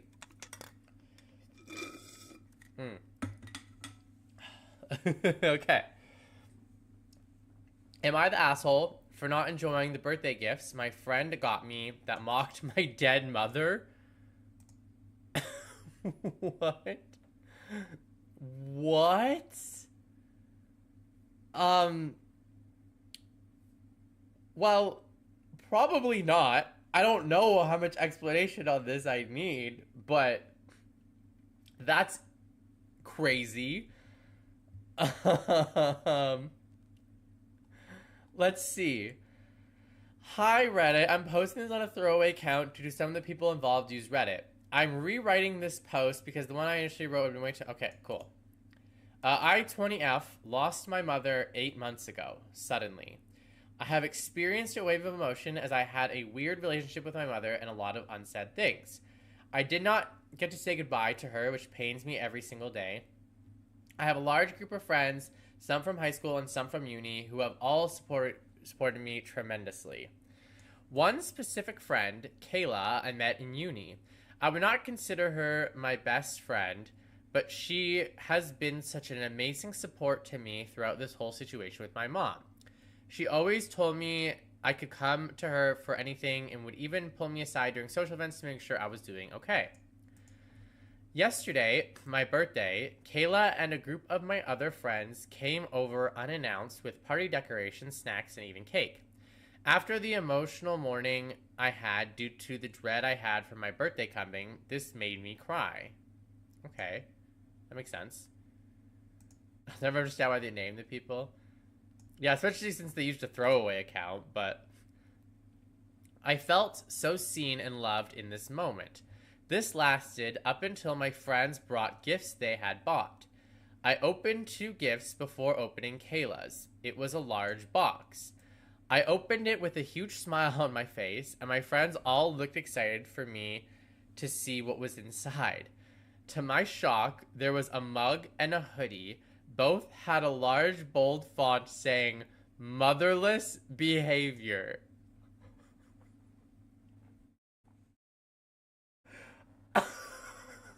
Oh my god. Oh my god. That's so fucked up. What the fuck? That's so... That is a very W creativity. That is a very specific sense of humor that you cannot just shoot in the dark. You cannot just like... You can't just shoot your shot on that one and hope it lands. That is... Like...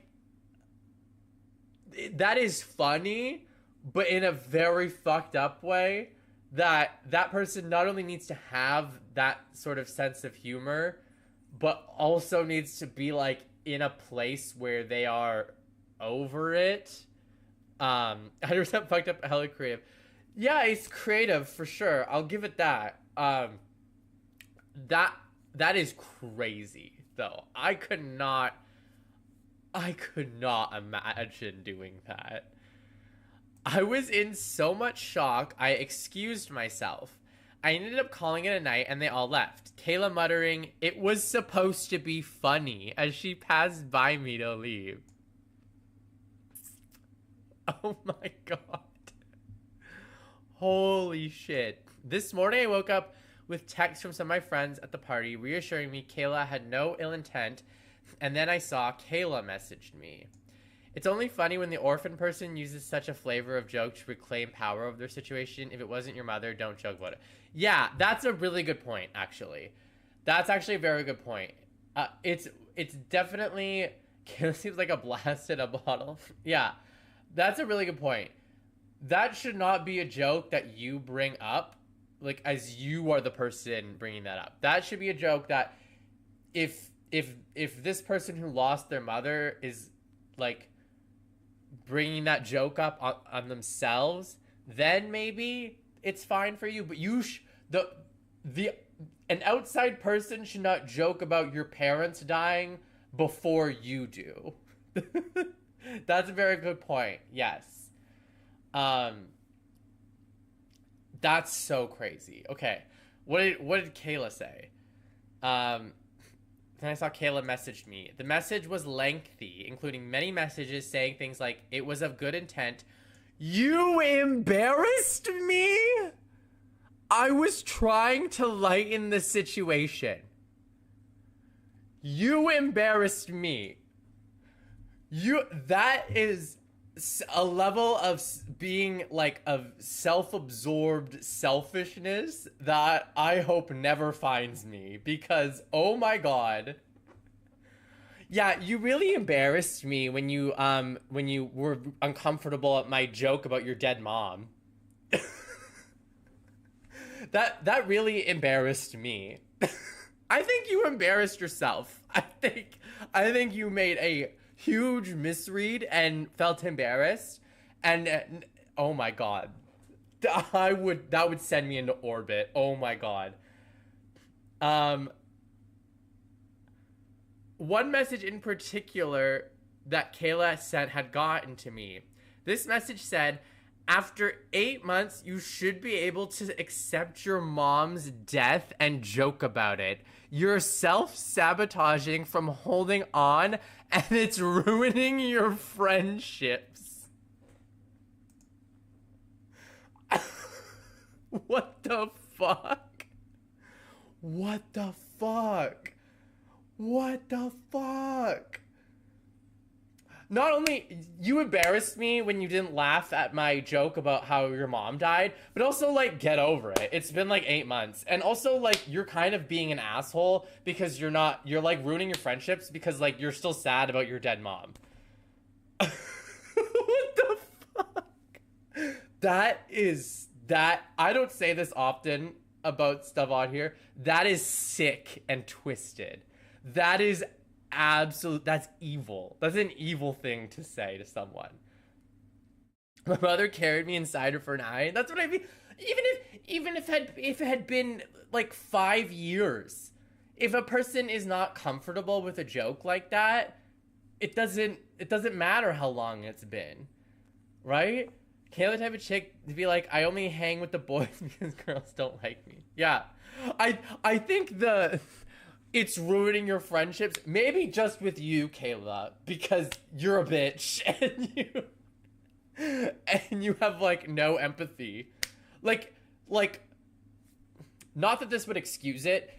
It would be one thing if Kayla also had a parent die, right? If Kayla also is same age, had a parent die, and they're like, "I got over it." No, that does not excuse it. This would still be wrong. Everyone's grieving journey is different. Everyone experiences grief differently. But, like, I would at least understand where she's coming from of, like, oh, well, I went through this, and, like, I was okay with joking about it. And, like, I was over it by 8 months. So, like, you know, I thought you would be too. But if she has both her parents alive, that is so crazy. Get over it. Well, we joke about your own parents' death. Well, yeah, like yeah, exactly. It would still be wrong. It would still be wrong to do, but I would at least be like, I understand where they're coming from. Like, I can at least see the logic, even if it's wrong. But with this, I can't even put my mind into that person's mind because that's just so evil to me. I cannot imagine telling anyone, regardless of the amount of time, to be like, you should really be over your parent dying. Like, you should be over that by now. I cannot imagine ever saying that to someone. Let alone be like, oh, I made a joke about your dead parent. That embarrassed me. And you're in the wrong for being uncomfortable with that. Oh my god. Okay, I feel like the comments are going to be very mean. But like maybe deservedly so. Not the asshole. I'm sorry for your loss and how inconsiderate your friend was. I'm more than twice your age and lost a parent 2 decades ago. I would have been inconsolable receiving a gift like that. Right? OP should cut Kay's brake lines when she wrecks, get her a mug that says can't stop, won't stop, then tell her to get over it. It's been 28 hours. Yeah, right? My dad lost his mother in 2020. It's still affecting him deeply. Yeah, that's what I like the time, there is no like time frame where it's like, well, now you should be over it, right? Like, it's different for everyone. And I personally kind of the mind of you never really get over somebody dying because you just kind of like deal with it, right? Because it's like an important person in your life who is now no longer there and you will never see them again. So like I don't think yeah, exactly. You don't get over it. You just kind of like deal with it. So like that person is crazy for being like, you should be over it by now. It's like, I don't think you ever get over it. Like, I just think that's a bad way of looking at it, right? I feel like this Kayla person has probably like maybe the only death they've experienced in their life is like a grandparent that they didn't really talk to that much. But if my mother died, I would be so relieved. Yep. Maybe that's also where Kayla's coming from. Maybe Kayla's like, I hate my parents. They're awful people. You want to trade? That's crazy. That's not funny. She's just not funny and should apologize. That's what OP should have said. He said, OP should have just said, you're not funny. 8 months. I was 50 when my mom died at 70. I cried on Mother's Day. Her birthday. It's been 15 years and it still hits me that I miss her. Yeah. That's crazy, dude. There's no expiration date on grief and I don't even understand. Okay, well, I mean, I get the joke, but it's not. Jeez. If Kayla is decent at all, one day when she has lost someone important, even if that relationship is complicated, this will haunt her. Yeah, tell me about it. I have a dark sense of humor and make many a joke about my dead father. But I would sob if someone who didn't know and love him made this kind of joke. I'm much older than you and have had more time, and if someone gave me a fatherless behavior mug, I'm not so sure I could be so gracious. Reddit, yeah. Honestly, these responses are more measured than I thought they'd be because sometimes on these posts, people get like vicious. But like, no, yeah, this is a good point too. It's even weirder that they're not like close friends because that's a good point too. Like I also consider myself someone that like is cool with humor like that. I can't say if I would personally be okay with like making this type of joke because I've never lost a parent or something like that before. But that's also a good point too. You might be fine with making that joke. You may be fine with like other people that knew that person or that are at least really close to you making a joke like that. It might come across a bit more weird, someone that you don't really know making a joke like that, right? Then it kind of comes across a bit more distasteful. Yeah, damn. Like, if my best friend's mother died, it would devastate me. Yeah, I think there are people that's like Like, this is a very much an outside person, which makes it even worse, right? If this was like your best friend who knew the mom, like grew up with her, knew her too, also would still be wrong, but would be a little more understandable. But this is like an outside person that makes it even crazier. This is crazy. Okay, well, I mean, this should be obvious. Um, not the asshole. Your friend is your friend is not your friend, and they should not be your friend, and they're a horrible person, at least at this point in their life. Verdict is I was gonna say verdict is Kayla's mom dies, but that feels unfair to her mom. Verdict is, Kayla, when someone important to you dies, you will be publicly, you'll be brought to a public court hearing where there'll be a group of people that will all laugh at you and will mock you for that person being dead. Okay, that seems more fair. Yes. Kayla, when your mom dies, you're being summoned to a giant arena where you'll stand in the middle and everyone will laugh at you and say, ha ha, you have no mother. That's the ruling. Okay, let's do one more. I'll do one more. I have time for one more. Let's do... Okay, I wanted to do this one. I'll do this one. This one seemed more interesting. Death. Justice is served. That's right. That's right. I didn't think death would be fair because I don't want to... That'd be unfair to Kayla's mom. This judge is too lenient. How dare you? The Judge Judy courtroom is correct, okay? Is always correct and never makes any wrong calls, okay? Unless the Judge Judy courtroom later changes their mind, in which case it's a wrong call, but only if the Judge Judy courtroom decides. Okay, this is the last one. Am I the asshole for dress choice? I don't know what MOG means, but I feel like we've got enough from this alone. Okay. My eldest son got married a few months ago. Early on, I spoke with both my son and his fiancée about my choice of dress. The wedding was an outdoor, daytime ceremony with an English garden feel, followed by a tented reception in the evening. I also spoke at length with the mother of the bride. She didn't suggest that I wait for her to choose her outfit first and seemed very relaxed about everything. She told me she planned to wear something modest and daytime appropriate for the ceremony. She's British and Orthodox Jewish, possibly with a hat or a fastener, and then change into a floor-length gown for the reception. Okay. Don't tell me she wore like a white dress or something.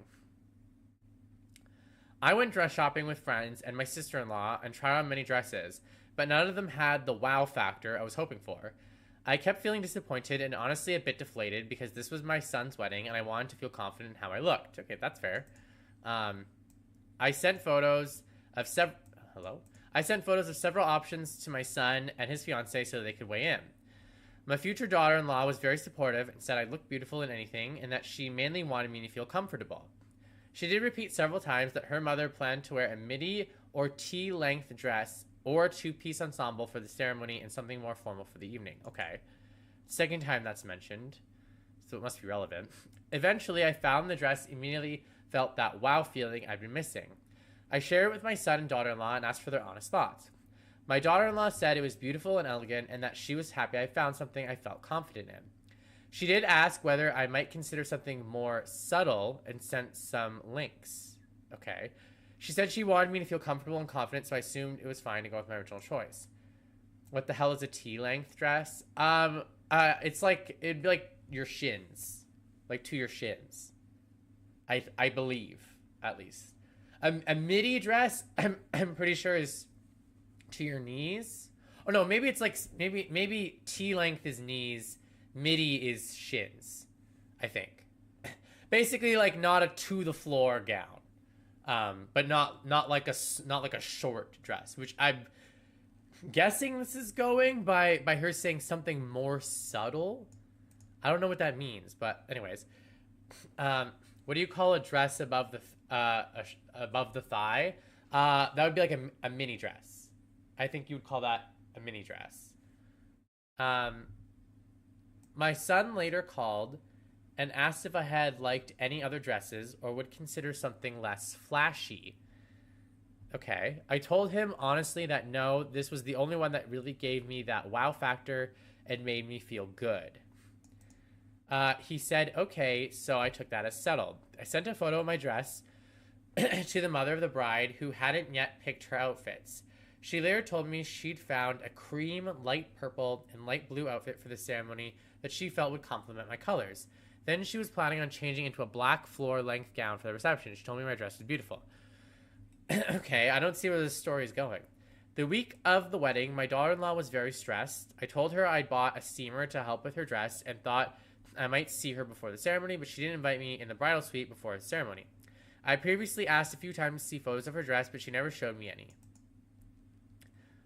Oh, yeah, that's it. You're right. Mog is mother of the groom. Okay, that makes sense. Since the wedding, my son and daughter-in-law have been distant and asked me not to share wedding photos. My son later told me his wife felt I made my dress too much of a focal point in the planning process. I'm honestly not sure what I did crossed the line. I'm looking for outside opinion. I would need to see the dress. I need to see the dress.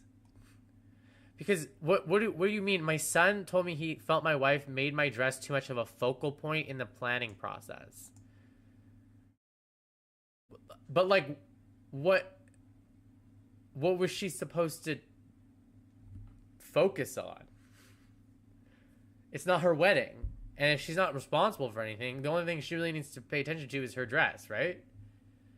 Maybe there's more information in the comments? I'm not really I would need to see the dress. I'm confused about it being like if she is in a dress that is more fancy than the bride, then I could see that being a problem. But they said that my son later told me that his wife felt I made my dress too much of a focal point in the I don't understand what that means. She said her new husband's mom giving straight pick-me energy, like she's giving boy mom. I think stressing out over weddings is such a waste of energy. Humans can find any excuse to figure out super. I do agree. I think usually most of the stress about weddings comes from like money. I would imagine if you're spending a lot of money on your wedding, like you kind of want nothing to go wrong because you are already spending a bunch of money. But I don't understand. I need to see the dress. You're the asshole. You're not the bride. Your appearances shouldn't be a wow factor at the wedding. Both the bride and groom were urging you to tone it down, to not be so flashy. You ignored them. Now you're... I don't think I agree with that. Just don't get married, save money, or just go to the court and sign the papers. She feels the mom is basically trying to give main character syndrome. I guess. I don't know. I kind of like. I went to a wedding. I want to see the dress. I feel like that's like okay. Maybe I'm an asshole. I went to a wedding, like somewhat recently, like a few months ago, and I sent pictures to the bride of like dress options, and like that's what I was most concerned about with the wedding, is like wearing something that I thought looked really good because I don't get to dress up a lot.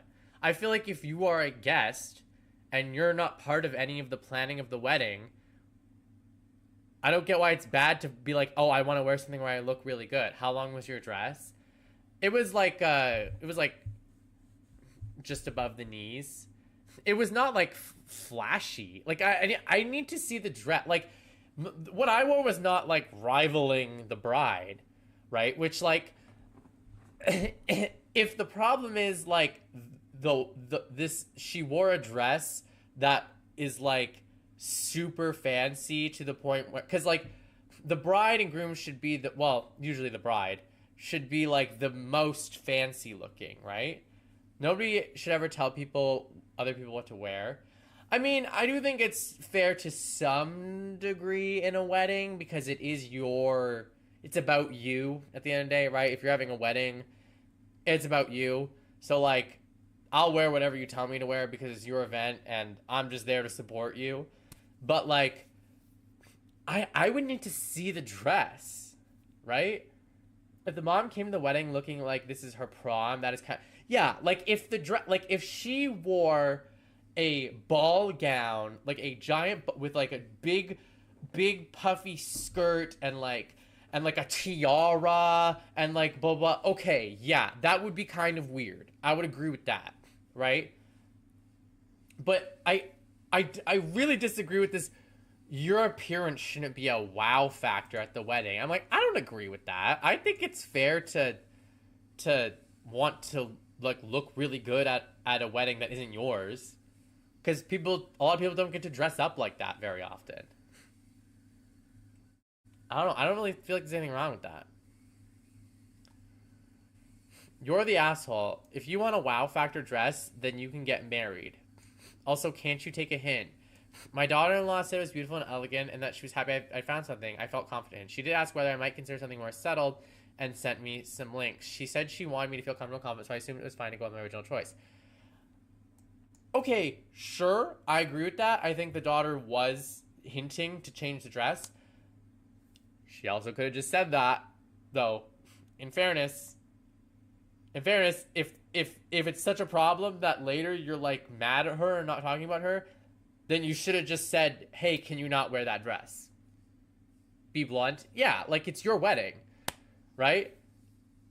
It's your wedding. If you're like, I don't feel comfortable with you wearing that dress, then just say that instead of like hinting at like I kind of am like, yeah, she's hinting at it, but to me this does not read as I'm going to be mad at you if you wear this. When I go to a wedding, I always get a wow factor. Like, how did that fat motherfucker make it up all those steps without dying? See, that's what I mean. Everyone wants a wow factor, right? I don't think wanting a wow factor inherently means you're trying to outdo the bride and groom, right? I think it's just like, I also want to look good at this event where everyone is trying to look good, right? Also, this comment. Apparently, when the wedding photos came back, my daughter was sad because the dress photographed very much high contrast, and because of the dark navy and stark white flowers, she felt that it pulled attention visually. My son just told me that didn't photograph well in a group setting either. I think my daughter-in-law is just jealous. Okay, that's a weird thing to say. Did she say this in a comment somewhere? That's a weird thing to say. That opens a bit of a box now, because that is a weird thing to say. We need pics yeah, I need to see the dress. I need to see what the dress looks like.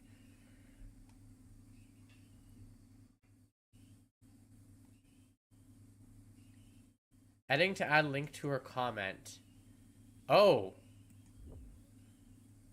Mom seems like a pygmy. Yeah, saying I think she's jealous is a very weird thing to say about your daughter-in-law at her wedding. That is a weird thing to say. Oh, this is removed. Damn it. Damn it. No. Fuck. It was removed. Oh, but it was downvoted a lot. Imagine asking Lady Gaga to tone it down. I think Lady Gaga would, though, at the wedding. At her friend's wedding. Okay, this is interesting. So this was posted on Wedding Tire Approval. Why did you keep asking for their opinion only to ignore their opinions? Actually, I don't actually see much difference in style or wow between what you chose and what was suggested to you, but I think you seem to have a bit of a tone deaf as to how much you inserted yourself into the whole dress thing. I mean, some brides might have asked their future mother of the bride into the dress viewing thing, but not usual, I would think. Okay, I want to see the dress. I want to see the dress. I can't make a ruling on this if I don't see the dress. After reading your post history, you're cleared. Okay, we have to read your post history now. We gotta check the post history. There's clearly context we're missing. There's clearly important context. Oh. This is a photo from our side. My mother-in-law is also showing her shoulders in both photos. I wasn't the only one. Okay. Okay. Wait a minute.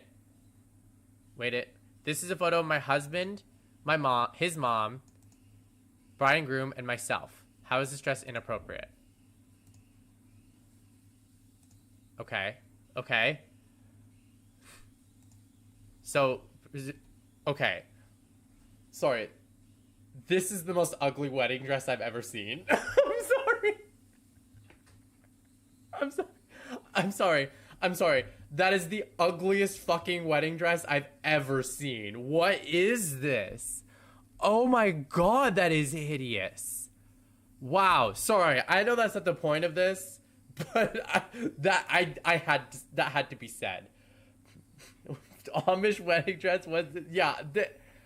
Oh my god, this is so ugly. What is this, like, flouncy thing with the... Oh god.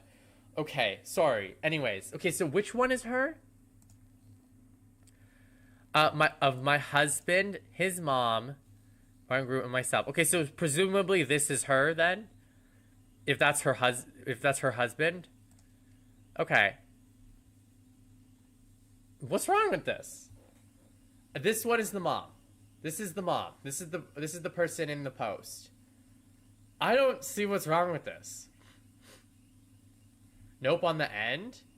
You think, but she said this is a photo of my husband. So presumably that's her husband. And this is his mom. Right?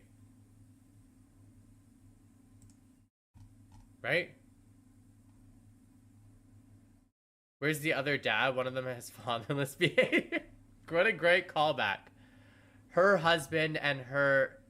Oh! Okay. Wait, no. And her husband's mom? No, no. It's her... This is a photo of my husband. His... Because she's... Wait, I'm confused. Because isn't she the mother of the groom?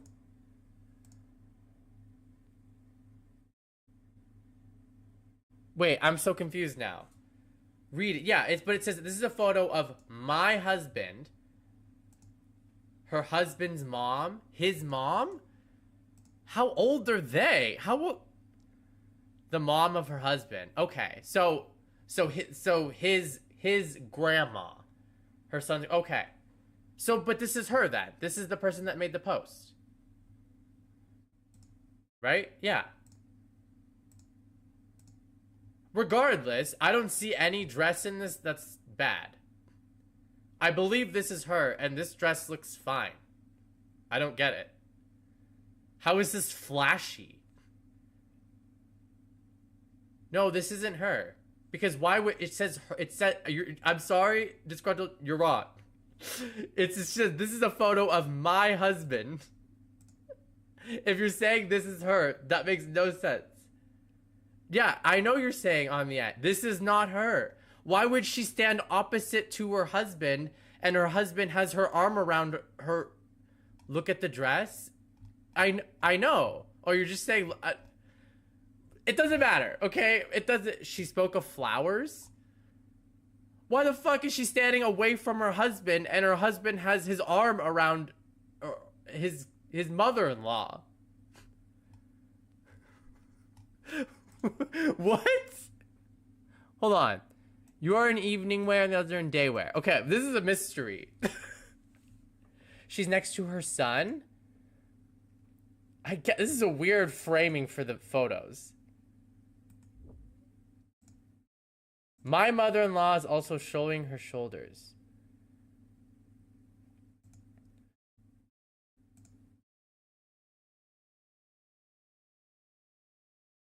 Okay, well... No, you're right. The bride's dress should be the subject of the post, not anyone else's clothing. Yeah, I'll say. Regardless, I agree. This is the problem dress. This bride's dress is so ugly. Can we talk about that? But okay, regardless, if this is her, I don't see a problem with either dress. I don't see how either dress is too flashy. Like, even if it's this, I think this dress is more fancy than this one, but like, I don't see the problem. Like, at all.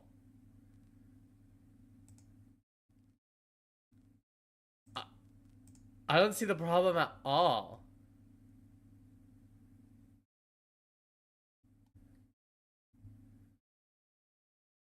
I think the groom is more flashy than the bride. I mean, problem is in the middle. Yeah, like, am I crazy? I feel like the vibe I'm getting is, oh, didn't they say something modest and daytime appropriate? She's an Orthodox Jew. Okay. What are the odds that, like, they're weird, like, weird religious, like, conservative religious people, and they're like, oh, your dress was way too much because I have this ugly, like, I have this, like, ugly, frumpy dress, and you have something that looks nice and elegant. That's not allowed. I don't know. I don't see what the problem is. I think if the bride had a serious problem with the dress, she should have just said that. Instead of, like, vaguely hinting at it and then getting angry later. I see why she was jealous. The mom was right. I'm sorry, Mom. You was right. Shawty was jealous. Look at that. That's what I mean. The wedding dress is so... The wedding dress, if anything, makes me be like, this person sucks. Because, like, what are you wearing? What are you wearing? Imagine spending money on that. Oh, God. Right? And, like, there are ways you could do, like, a very covered up dress that doesn't look like this. And wearing it one time. Oh, God. I agree. I'm more offended by that wedding dress than anything the mom did. You're the asshole. You did make a big deal about your dress by having lots of conversations, sending lots of pics, and lots of requests for feedback. You got feedback from the bride, who asked you to reconsider the dress for something more subtle. No, she didn't. She didn't. If we go back, she did not say that. She said it was beautiful and elegant and that she was happy I'd found something. She'd asked whether I might consider something more subtle. She said she wanted me to feel comfortable and confident. So I said, no, Mom's asking the right questions. Yeah, I think their daughter-in-law was too vague. If she was not okay with it, she should have, instead of tiptoeing and being like, oh, well, maybe you could consider something like this, right? Say, no, you can't wear that. No, don't wear that. I prefer you didn't wear that. Sure, could the mom have been like, oh, she's like, like maybe hinting at, but like, subtle as in don't show any skin. Yeah, that's also what I'm picking up on. Especially if this is her, it's giving like slut shaming. It's giving like she's like, you fucking whore. You whore, showing your knees and your shoulders. Whore. I don't know. I just kind of feel like this is a weird couple and they're annoying.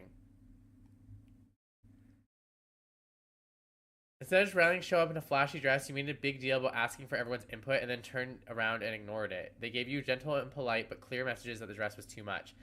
That wasn't the message you wanted to hear. I don't know. Maybe I'm just a person that's just like, say how you feel. Don't like vaguely assert something and then get mad when someone didn't like pick up on that. Considering that all you can see is a Greek column with hands and a face. Okay, we gotta stop reading this poor lady for her horrifically ugly wedding dress.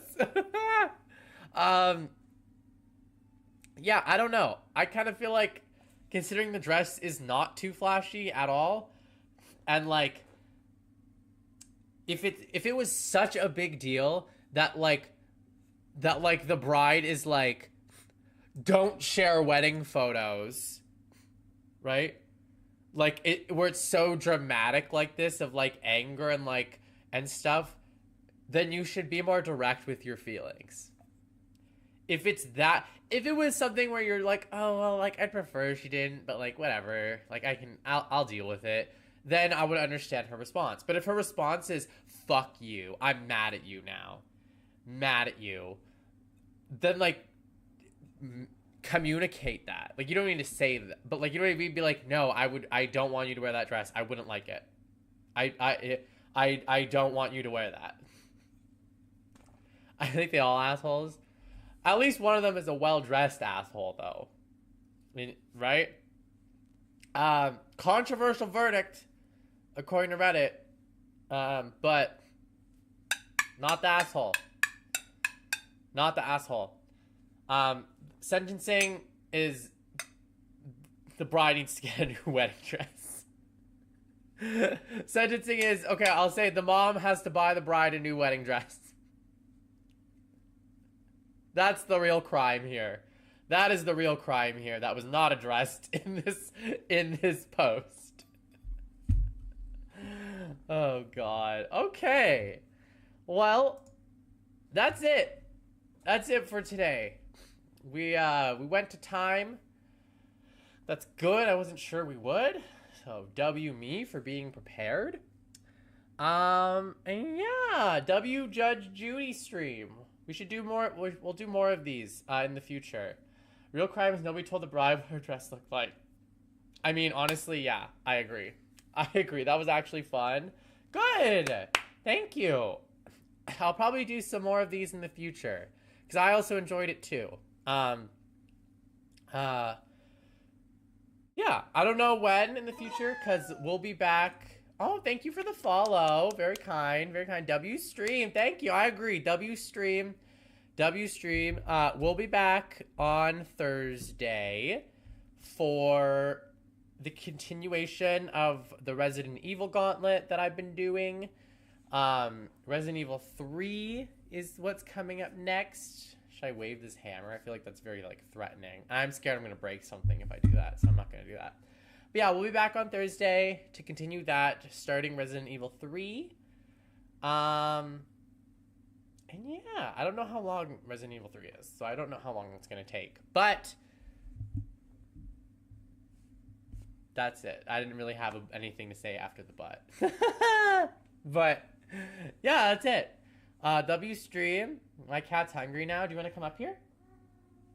Come up here. Come on. The court's out of session. You can come up here again. Kitty. Kitty, kitty, kitty. Yay. Oh, he wants my attention. He's hungry. He wants food. All right. W stream. We'll be back on Thursday. Peace and hair grease. It's a great saying. Okay. Okay. We all love you.